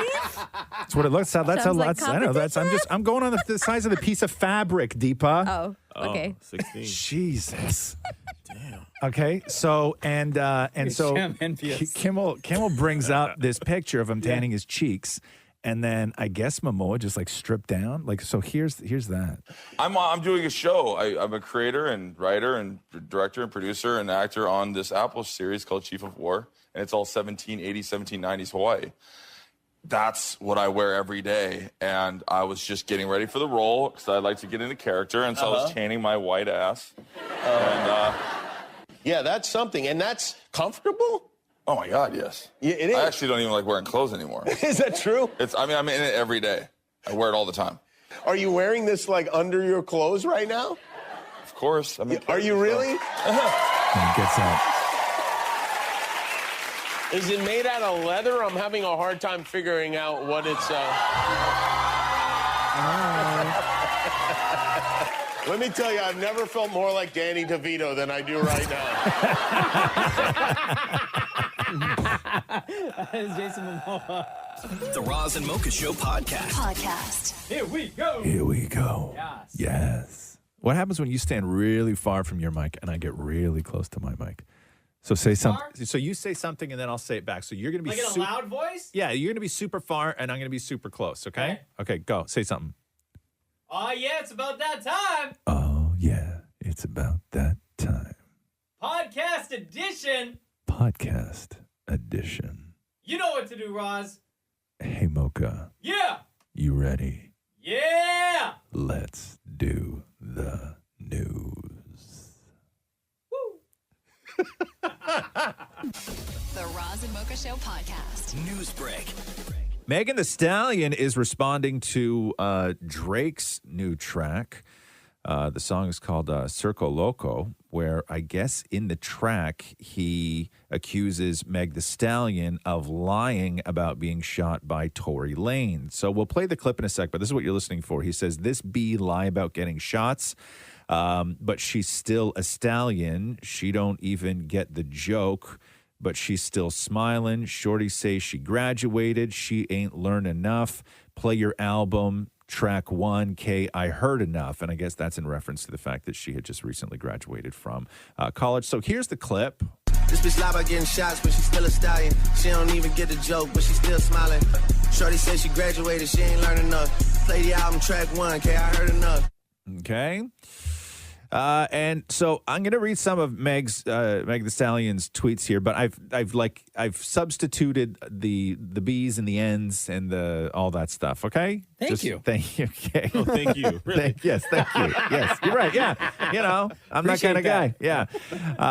So in her first tweet, she said, "I know I'm very popular, but y'all got to stop attaching weak-ass conspiracy theories and bars to my name. Fellas and gals ever address me or at me with a fact or receipt. I am a clout gal. Keep sucking my nugget."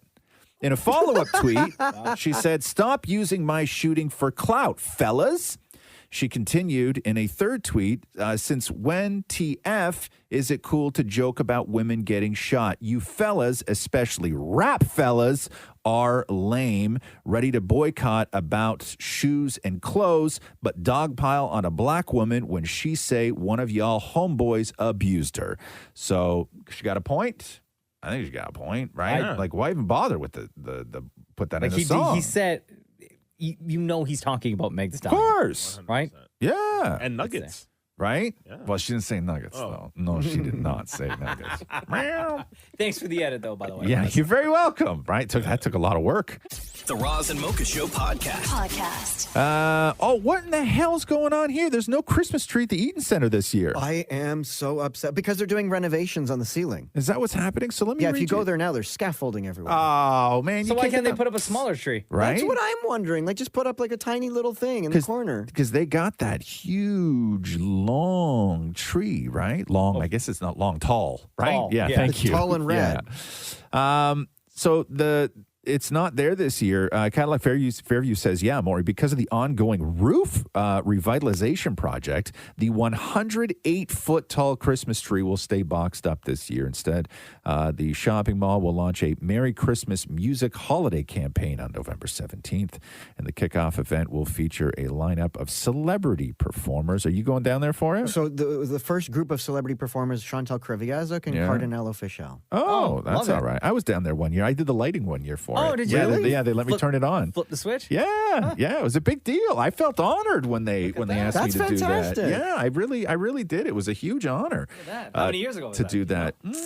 Probably about. I think Rox was born, but she was little, so maybe like 10 years ago, or no, longer than that. But Last yeah, time- it was a big honor. You say last time you were able to turn something on? Wow, Roasted. Oh, wow, huh? Like we're talking about a Christmas tree here. I know, but still very funny. How is that? That kind of aggression is warranted over like a Christmas tree story? Please, Like it was there's a lot hilarious. of things I've said where I understand that aggression is warranted. I'm the first to admit it, right? But we're talking about a Christmas tree, the holidays. Yeah. Also, yes. Also, yes. Okay. Weren't you also at a tree lighting with Aretha Franklin once?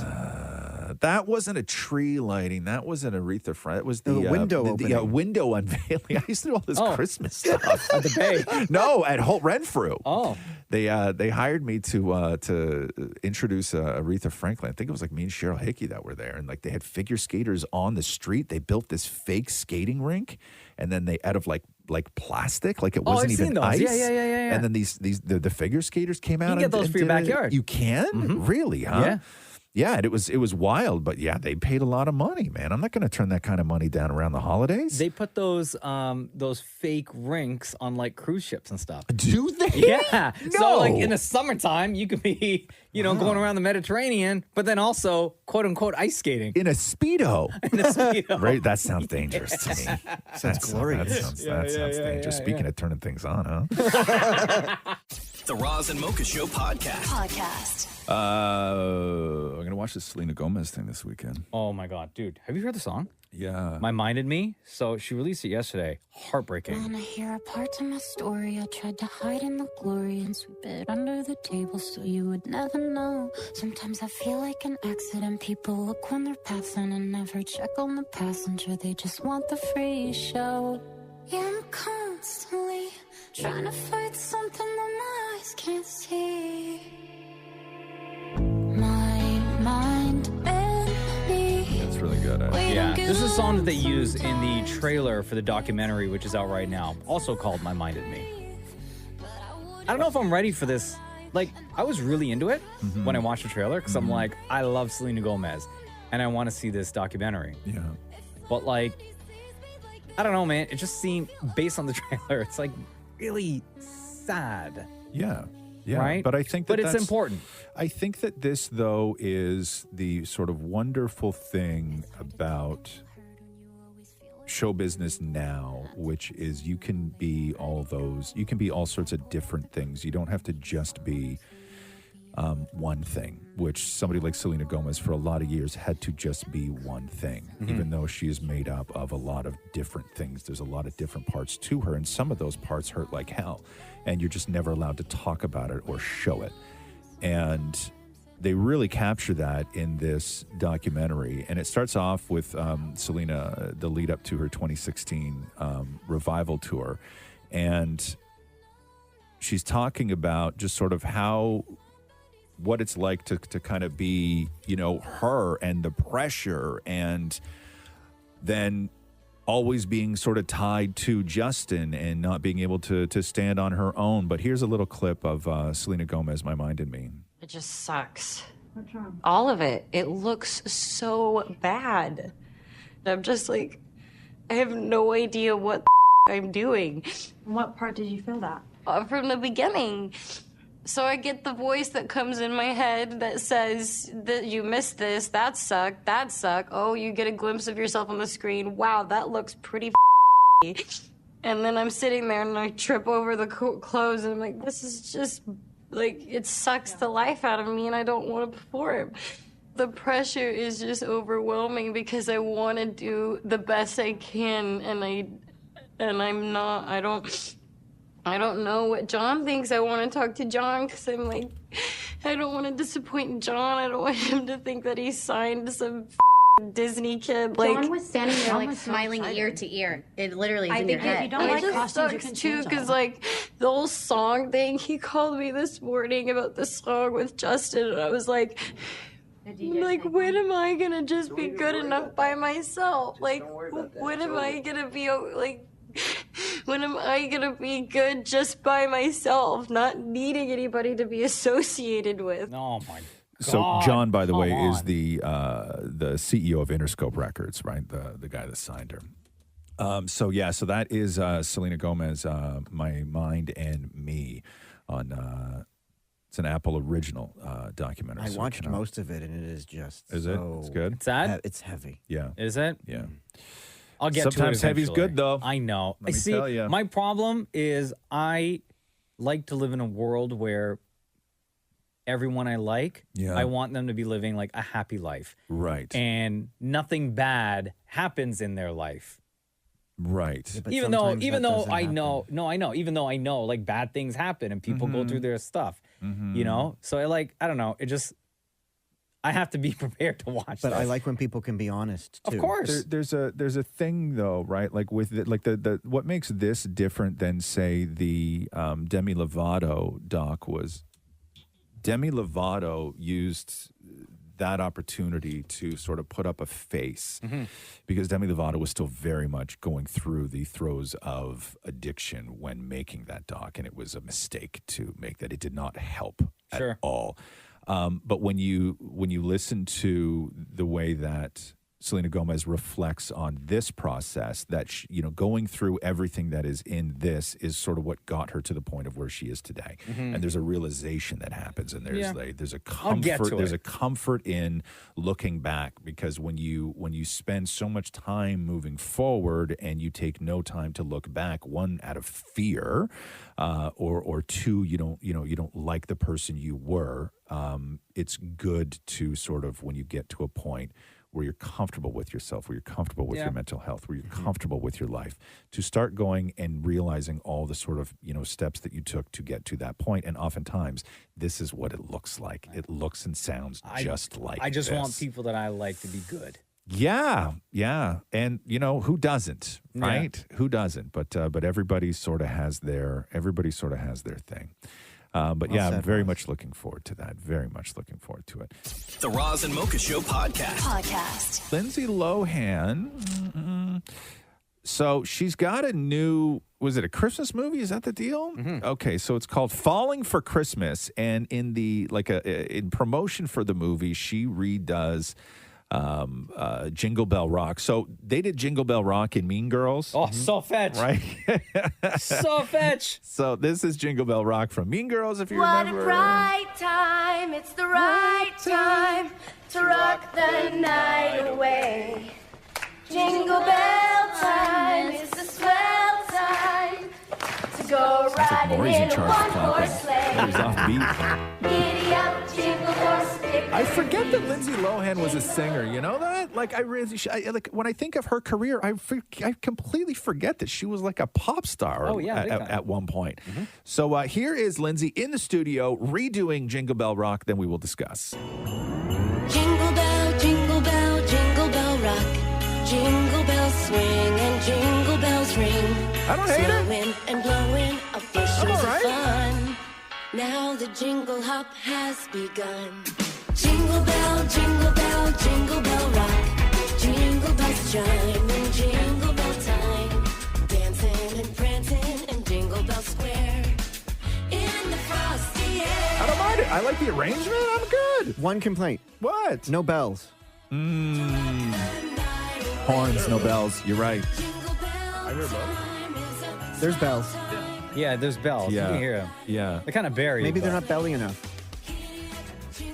You should help them out. You got more than enough to go around, bro. The Roz and Mocha Show podcast. Rock and Roll Hall of Fame over the weekend, all the inductees.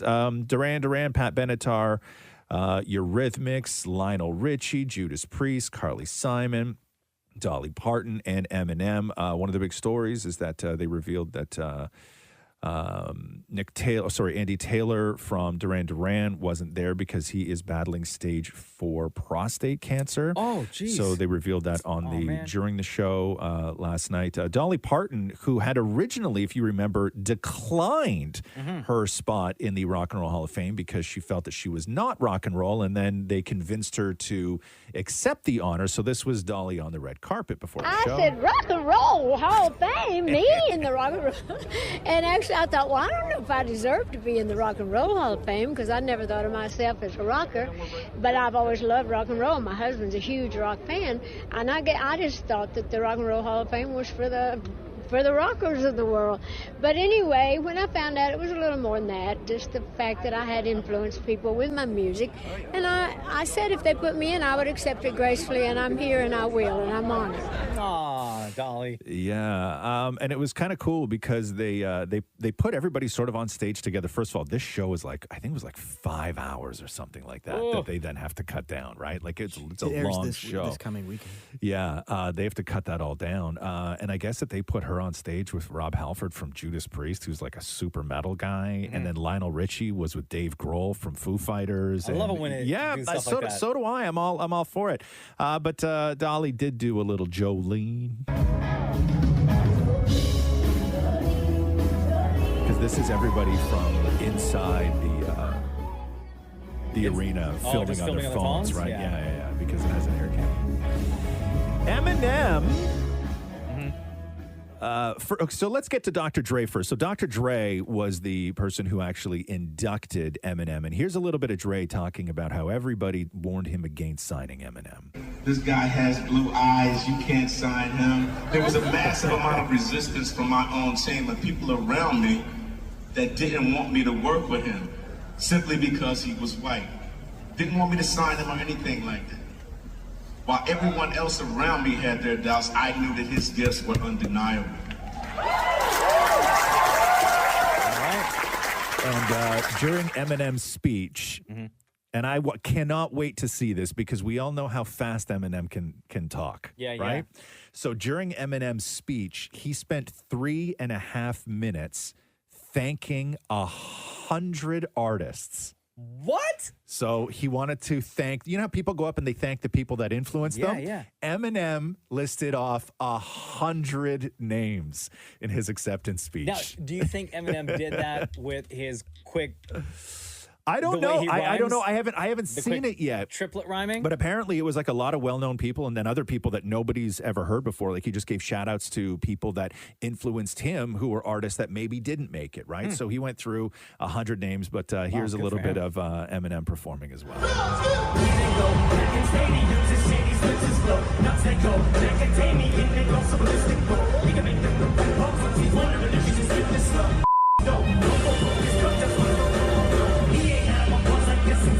So on stage with Eminem during his performance, he had Ed Sheeran and Steven Tyler from Aerosmith. Oh, sick. Yeah. Okay, Yeah. I'm looking forward to this. Yeah, then. so it was a really big, it was a big show. Like 5 hours. everybody was there.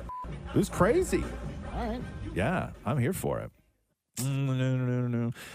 The Roz and Mocha Show podcast. As we know, Elon Musk is on a tear of suspending people who are impersonating other people on Twitter, one of which was Kathy Griffin, who changed her name to Elon Musk and then started tweeting as Elon Musk. Somebody wrote on Twitter, breaking news, Kathy Griffin has been permanently suspended from Twitter for impersonating Elon Musk, to which Elon replied, actually, she was suspended for impersonating a comedian. Elon Musk got writers on staff now. That's actually the first funny thing he said. By the way, Kathy Griffin is still trending number 2 right behind football, but trending number 2 on Twitter, even though she's no longer on Twitter. That's great. Good for you, Elon. Money well spent on that writer. Right? My God, what the hell is going on over at Twitter, man? But to me, like, I saw a couple people this weekend that, you know, I was just scrolling through Twitter and a couple people were like, listen, I left last week, but I'm back now because just like a lot of people were saying that they missed, you know, my jokes and me on Twitter. Yeah, Nobody's right. saying that, right? Sure. You just got like, you had like all You felt of this. left out. Thank you. Because the news is all Twitter now. Yes. And now you have something to say.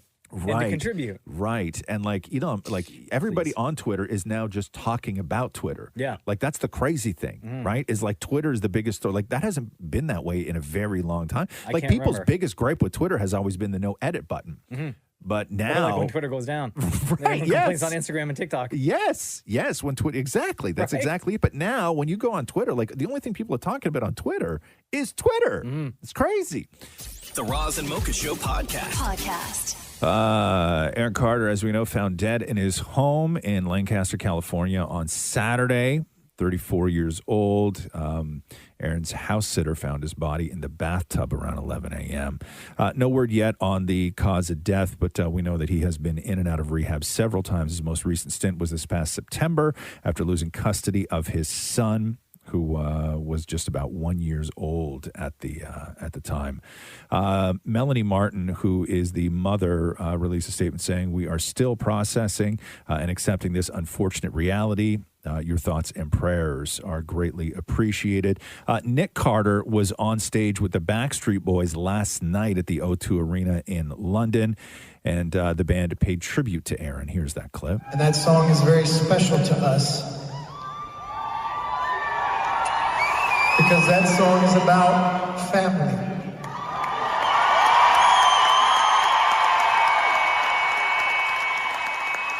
And everybody in here, we all grew up together. We've been through highs and lows, ups and downs. You guys have been through it with us. We've been through it with you. And we thank you for taking us on that journey with you. And tonight we've got a little bit of heavy hearts because we lost one of our family members yesterday. And we just wanted to find a moment in our show to recognize him. Nick's little brother, Aaron Carter, passed away yesterday at 43 years old. And he's a part of our family. We'd like to dedicate this next song to our little brother, Aaron Carter. Nick Carter's full statement was, my heart is broken. Even though my brother and I have had a complicated relationship, my love for him has never, ever faded. I've always held on to the hope that he would somehow, someday want to walk a healthy path and eventually find the help that he so desperately needed. Sometimes we want to blame someone or something for a loss, but the truth is that addiction and mental illness is the real villain here. I will miss my brother, and more than anyone will ever know, I love you, Chiz, is what he said. Now you can finally have the peace you can never have here on earth. I love you, baby brother. Hillary Duff wrote, I am deeply sorry that life was so hard for you and that you had to struggle in front of the whole world. You had a charm that was absolutely eviscerated. But boy, did my teenage self love you deeply. Sending love to you and your family. Rest easy. And I guess they are bumping up the release of Aaron's album to yesterday. They were supposed to release it on, I think, December, and they wound up cranking it out yesterday. It was an album that he had worked on. I haven't heard any of it, but I don't think that there's, because I know when I saw a couple people being like, hey, how can Nick still be doing shows, the day after his brother died? Everybody knew this was going to be the end of that story. Mm-hmm. Right? Also, everybody grieves differently. Yeah, everybody knew that this was going to be the end of Aaron Carter's story. Yeah, it's sad, man. The It's album sad. is out. It's called Blacklisted. I see it That's here on, right, yes. I see it here on my Apple Music here. Has anybody seen it? Has anybody heard it at all? No, I haven't. 10 songs on there. It's 28 minutes, so short album. I can listen today. 10 songs, 28 minutes? That's very short, is it not? Yeah. Under 3 minutes a song. Yeah. Jeez. The Roz and Mocha Show podcast. So, that show, I'm a Celebrity, Get Me Out of Here? It's like in the UK or like Australia or something like that. Anyway, so they take a bunch of B and C list celebrities and they put them in a jungle and then they have to like talk to each. I don't know what the hell they do. I would use celebrities with air quotes. Right? I don't know what they do. Wow. But anyway, on the latest season, I don't know what they do. Roz, the biggest cosign for this show. Yeah, I have no idea. It sounds stupid to me. I can't but wait to whatever. watch. They do this show like every year. But Auden Carlson, who is 43 years old, is pissed because Boy George is not only the biggest name on this season of I'm a Celebrity, Get Me Out of Here, but he's also the highest paid. And Auden Carlson is the guy who in 2007, Boy George, remember that story where Boy George chained a guy to his wall and then like beat him for a couple of days? Oh, my God. Right? Yeah. So he's that guy. I don't remember the beating part. Yes. So he's that guy. Wait, why and would he you go on a said, show with well, and Boy George? No, he's not on the show. Oh. This guy's just pissed that Boy George is on the show. Gotcha. So he said, had I been a woman and he did what he did, he would never have been given a platform. It's hurtful that big organizations like ITV give him that platform. I think giving him this sort of platform and a record fee sends the wrong message to survivors of violence and abuse and is plain wrong. Boy George at the time said that he was high on cocaine and having a psychotic episode at the time. But he was convicted and was sentenced to 15 months in prison. And other people, though, before I'm a Celebrity, Get Me Out of Here, like The Voice in the UK had Boy George on recently. So people are still giving him a platform, but his victim is not happy about any of it. The Roz and Mocha Show podcast. Jimmy Kimmel is going to be back to host the Academy Awards this year, or in 2023, rather. So this new version of the Academy Awards, because they got all new producers as well. Oh, did they? Yeah, they're going with the team from White Cherry Entertainment. Now, White Cherry Entertainment has for years long produced the Tony Awards. Okay. So they're going a little bit more in that direction, because I think that like stealthily the Tony Awards have become sort of like the fun show, right? Like They've always been the fun show. Nobody has a problem with the Tony Awards. So they're going to go back sort of that way. So expect a whole lot more sort of, I guess, performance, theatrics and performance. And this past Tony's had like a no violence rule. Yes, because of the Will Smith slap, right? They had a no I know they had to tell people that there's going to be no violence at the Tony Awards. Yourself? Yes. Jeez. The high kicks. I can't keep them down. Jazz hands. No jazz hands. confidently say that I've watched a Tony Award. No, but a lot of people do. I never missed them. Jimmy Kimmel, the 2017-2018 Academy Awards. So 2018 is the last time he did it, and if you remember, this was the big mix-up between La La Land and Moonlight. Oh, right. Yeah, so that was the last time Jimmy Kimmel hosted. So he is set to host. The 95th Academy Awards will take place on Sunday, March 12th. The Roz and Mocha Show podcast. Whoopi Goldberg, she's the latest celebrity to quit Twitter. Quit or get kicked off? Quit. Oh. Quit. She's done with it, huh? So Whoopi wrote to everyone, thanks for everything. Until we meet again. Love, Whoop. And that's what she said on Twitter. And then she clarified things and her reasoning behind it on The View yesterday. Here's Whoopi. So it has been a little over a week since Elon Musk took over Twitter, and the place it's a mess. He's already called back some of the workforce he fired a few days ago. He's putting his $8 charge for blue check verification on hold. First it was going to be $20. Now it's going to be $8. He also suspended Kathy Griffin for impersonating him on a parody account, which has started a free Kathy hashtag to trend.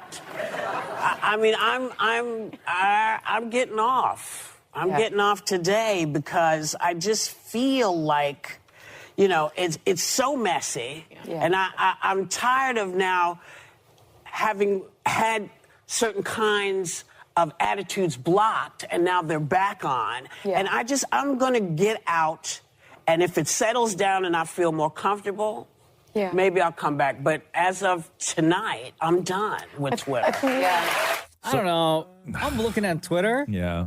It looks exactly the same. The feed is the same. The same people are saying the same things. Yeah. If you go looking for it, I'm sure you'll find it, right? What happens now, Maury, if you go to Whoopi's? This page does not exist. Yeah, and so what does that mean? That she shut her down. Yeah, like deleted it or just sort of like deactivated it? I'm sure deactivated. Because I don't think that happens too at Instagram. You can deactivate your for account. like 30 it's still days there. or something like that. Yeah. Right. So anyway, that is Whoopi Goldberg. What are we going to do, guys? I don't know. The Roz and Mocha Show podcast. This is a weird one. So over at Netflix, Ryan Murphy had a hell of a year at Netflix, man. Jesus. Netflix is renewing Monster for 2 more seasons. What's Monster? That was the Jeffrey Dahmer one. Oh, I thought it was called just Dahmer. Yeah, so it's called Monster. It was called Monster Dahmer, the Jeffrey Dahmer story, right? Wasn't it? Or like Dahmer Monster with the 2 dots, and then so they can always add more. So they're going to do 2 new seasons of Monster, not Jeffrey Dahmer. Because they already told that story. Yeah, he dies, right? Yeah. Spoiler alert. Spoiler alert. So I guess they're going to do 2 other, how did they word this? The 2 new installments will each focus on, quote, other monstrous figures who have impacted society. So they got 2 more seasons of... With Charles Manson? I think the Charles Manson thing is played out. He tends to lean towards LGBT stories. Like everything he does now, Pose, American Horror Story, which is on right now, everything leans towards the LGBT. Not The Watcher. No, The Watcher was a Ryan Murphy one. The Watcher was Ryan Murphy. Guys, I finally finished watching The Watcher. Yes. The ending? Yes. Okay, well, part of this story is get ready for Watcher Season 2. I'll stop it. Yes. Wait, what? Yes. So is it going to focus like on a new family moving into the house? Say. They didn't say. All they said was that Monster is renewed for seasons 2 and 3, and The Watcher is renewed for season 2.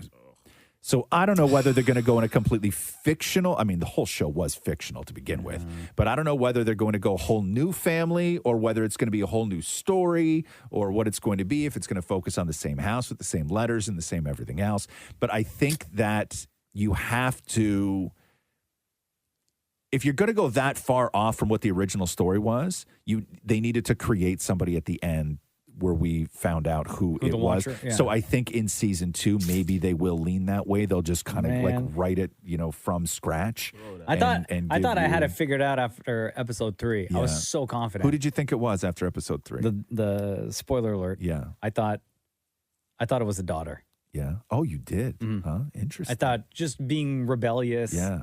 Against her dad, right? Yeah. And like going, you find out later about the teacher at the school, and she's in the neighborhood of the school. So I don't know, man. So Monster season 2 and 3, and The Watcher season 2 is coming to Netflix.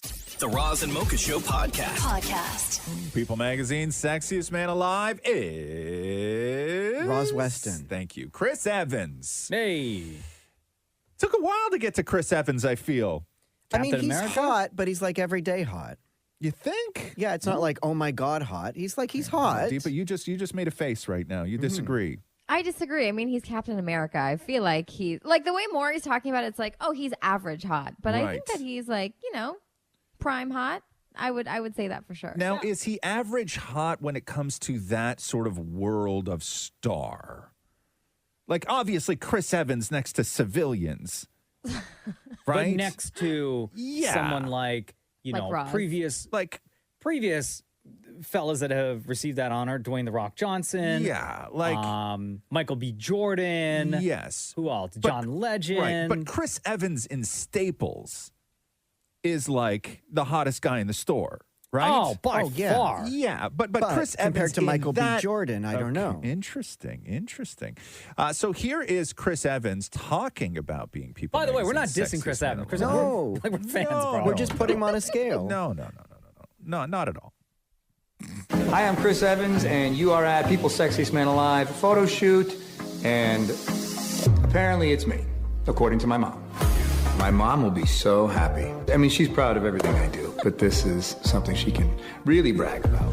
It's something that as I become old and saggy that I can look back and say, I remember then. So what's the criteria from People Magazine? To be sexy? Mm-hmm. I don't know. I don't know if they have a criteria. I think it really comes down to like who's hot in the moment, and you have to have something that you got to promote and like all this other stuff, right? Yeah.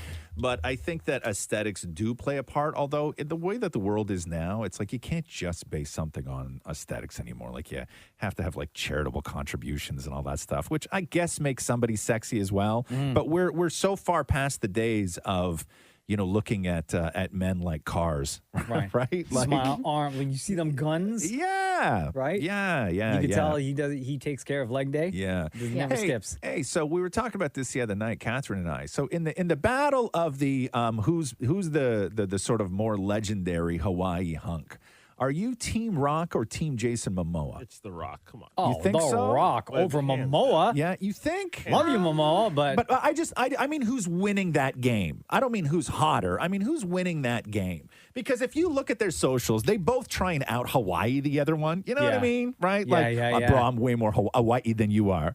Right. Like, Check out this mana. Yeah. My mana's stronger than your mana. Right. They're all doing their thing. The Rock has his tequila, where Jason Momoa has canned water, right? Like they're both doing their thing, right? Yeah. But who's the sort like of the Rock, great with kids. Yeah. Momoa's, save. Look at all these animals in the ocean that need our help. Exactly, right? Like he's the real Aquaman. Yeah. So who is the sort of who's the better sort of Hawaii hunk? I'm still gonna say The Rock. You're still going The Rock, huh? Oh, why, Deepa? Why? Deepa? I say Jason. Yeah. I feel like, okay, I know we're just talking about aesthetics don't matter, but I'm going solely on aesthetics. Perfect. That's the way with the world. I wish we went back to that way. Yep, is I'm what just being saying. honest right now. Don't worry, cancel culture is not coming for you today. Yeah. Go ahead. Yeah. Go ahead. Okay. Ain't nobody woke in this room. Go. No. The Okay. hair.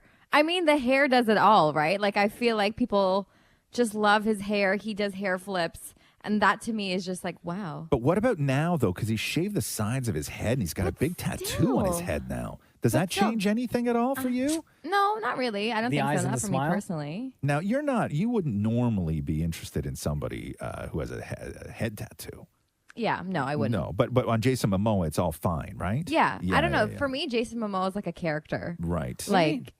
Just like he is too similar, or he seems like he's the exact same person as Aquaman. Mm-hmm. So I cannot separate the two from each other. Like Jason Momoa as a person versus Aquaman, like what is the difference? Who's the sort of more genuine human being if all we're looking at is social media? The Rock or Jason Momoa? Oh, The Rock. The You Rock. think so? I think Jason Momoa. I say Jason Wait, Momoa. what? Yeah. More 100%. genuine? Yeah, Oh, yeah, I say Jason Momoa. Really? Yeah, absolutely. And it's not that I think The Rock is fake. I just think he's No. so Hollywood and he's so larger than that's life. Just a Momoa. Yes. You're not Hollywood, bro. Stick that in your mana. Whose movie made more money though, Aquaman or Black Adam? Black Adam? Oh, that's a great question. Definitely Well, Aquaman. Well, yeah, because you're No, talking I'm just about saying, right? We're comparing apples to apples here. mana to mana. Right, Mana. Okay, do we have time to do anything else in the news or no?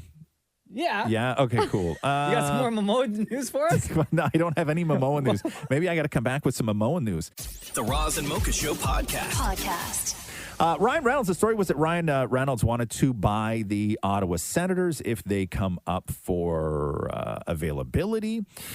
He was on with Jimmy Fallon talking about just that. So there's a rumor going on that you may be interested in buying NHL professional hockey team, the Ottawa Senators. The Ottawa Senators, yes, that is a Canadian team. Yeah, that is it's an NHL team, the Ottawa Senators. I am trying to do that. It's a very expensive, so I need I need a partner with really deep pockets. Much bigger. It's called a consortium or a consortium when you form a group together to buy an entity. And it's such a fancy way of saying I need a sugar mommy or a sugar daddy. Yeah, okay, but you do need one. Yeah, and if that doesn't work out, I'll buy a U.S. senator, which anyone can afford. That's a very timely joke. Wait till Wait till Wednesday. Yeah, but I love Ottawa. I grew up in Vancouver, which has my heart always. But I also grew up in Ottawa, Canada. So I spent a long time in Vanier there, which is a little town right inside Ottawa. And hockey is just part of the it's part of the system. When you grow up, that's part of your blood. It's sad, it's scary, but children are eased out of the womb in ice skates in Canada. I mean, that's how really they're born. are. They're ready to go. Yeah, NHL ready by the time they're 4. This is how you know Ryan Reynolds has been in America too long. Is because he calls them ice skates. Mm-hmm. You know what I mean? Just say skates, They're man. just skates. It's like when you watch a movie and like, oh, grab your snow skis. You know? As opposed to my road skis. Thanks for listening to the Roz and Mocha Show podcast. Catch the guys live Weekday mornings from 6 to 10 on Kiss 92.5. KISS925.com. Or download the Kiss 92.5 app.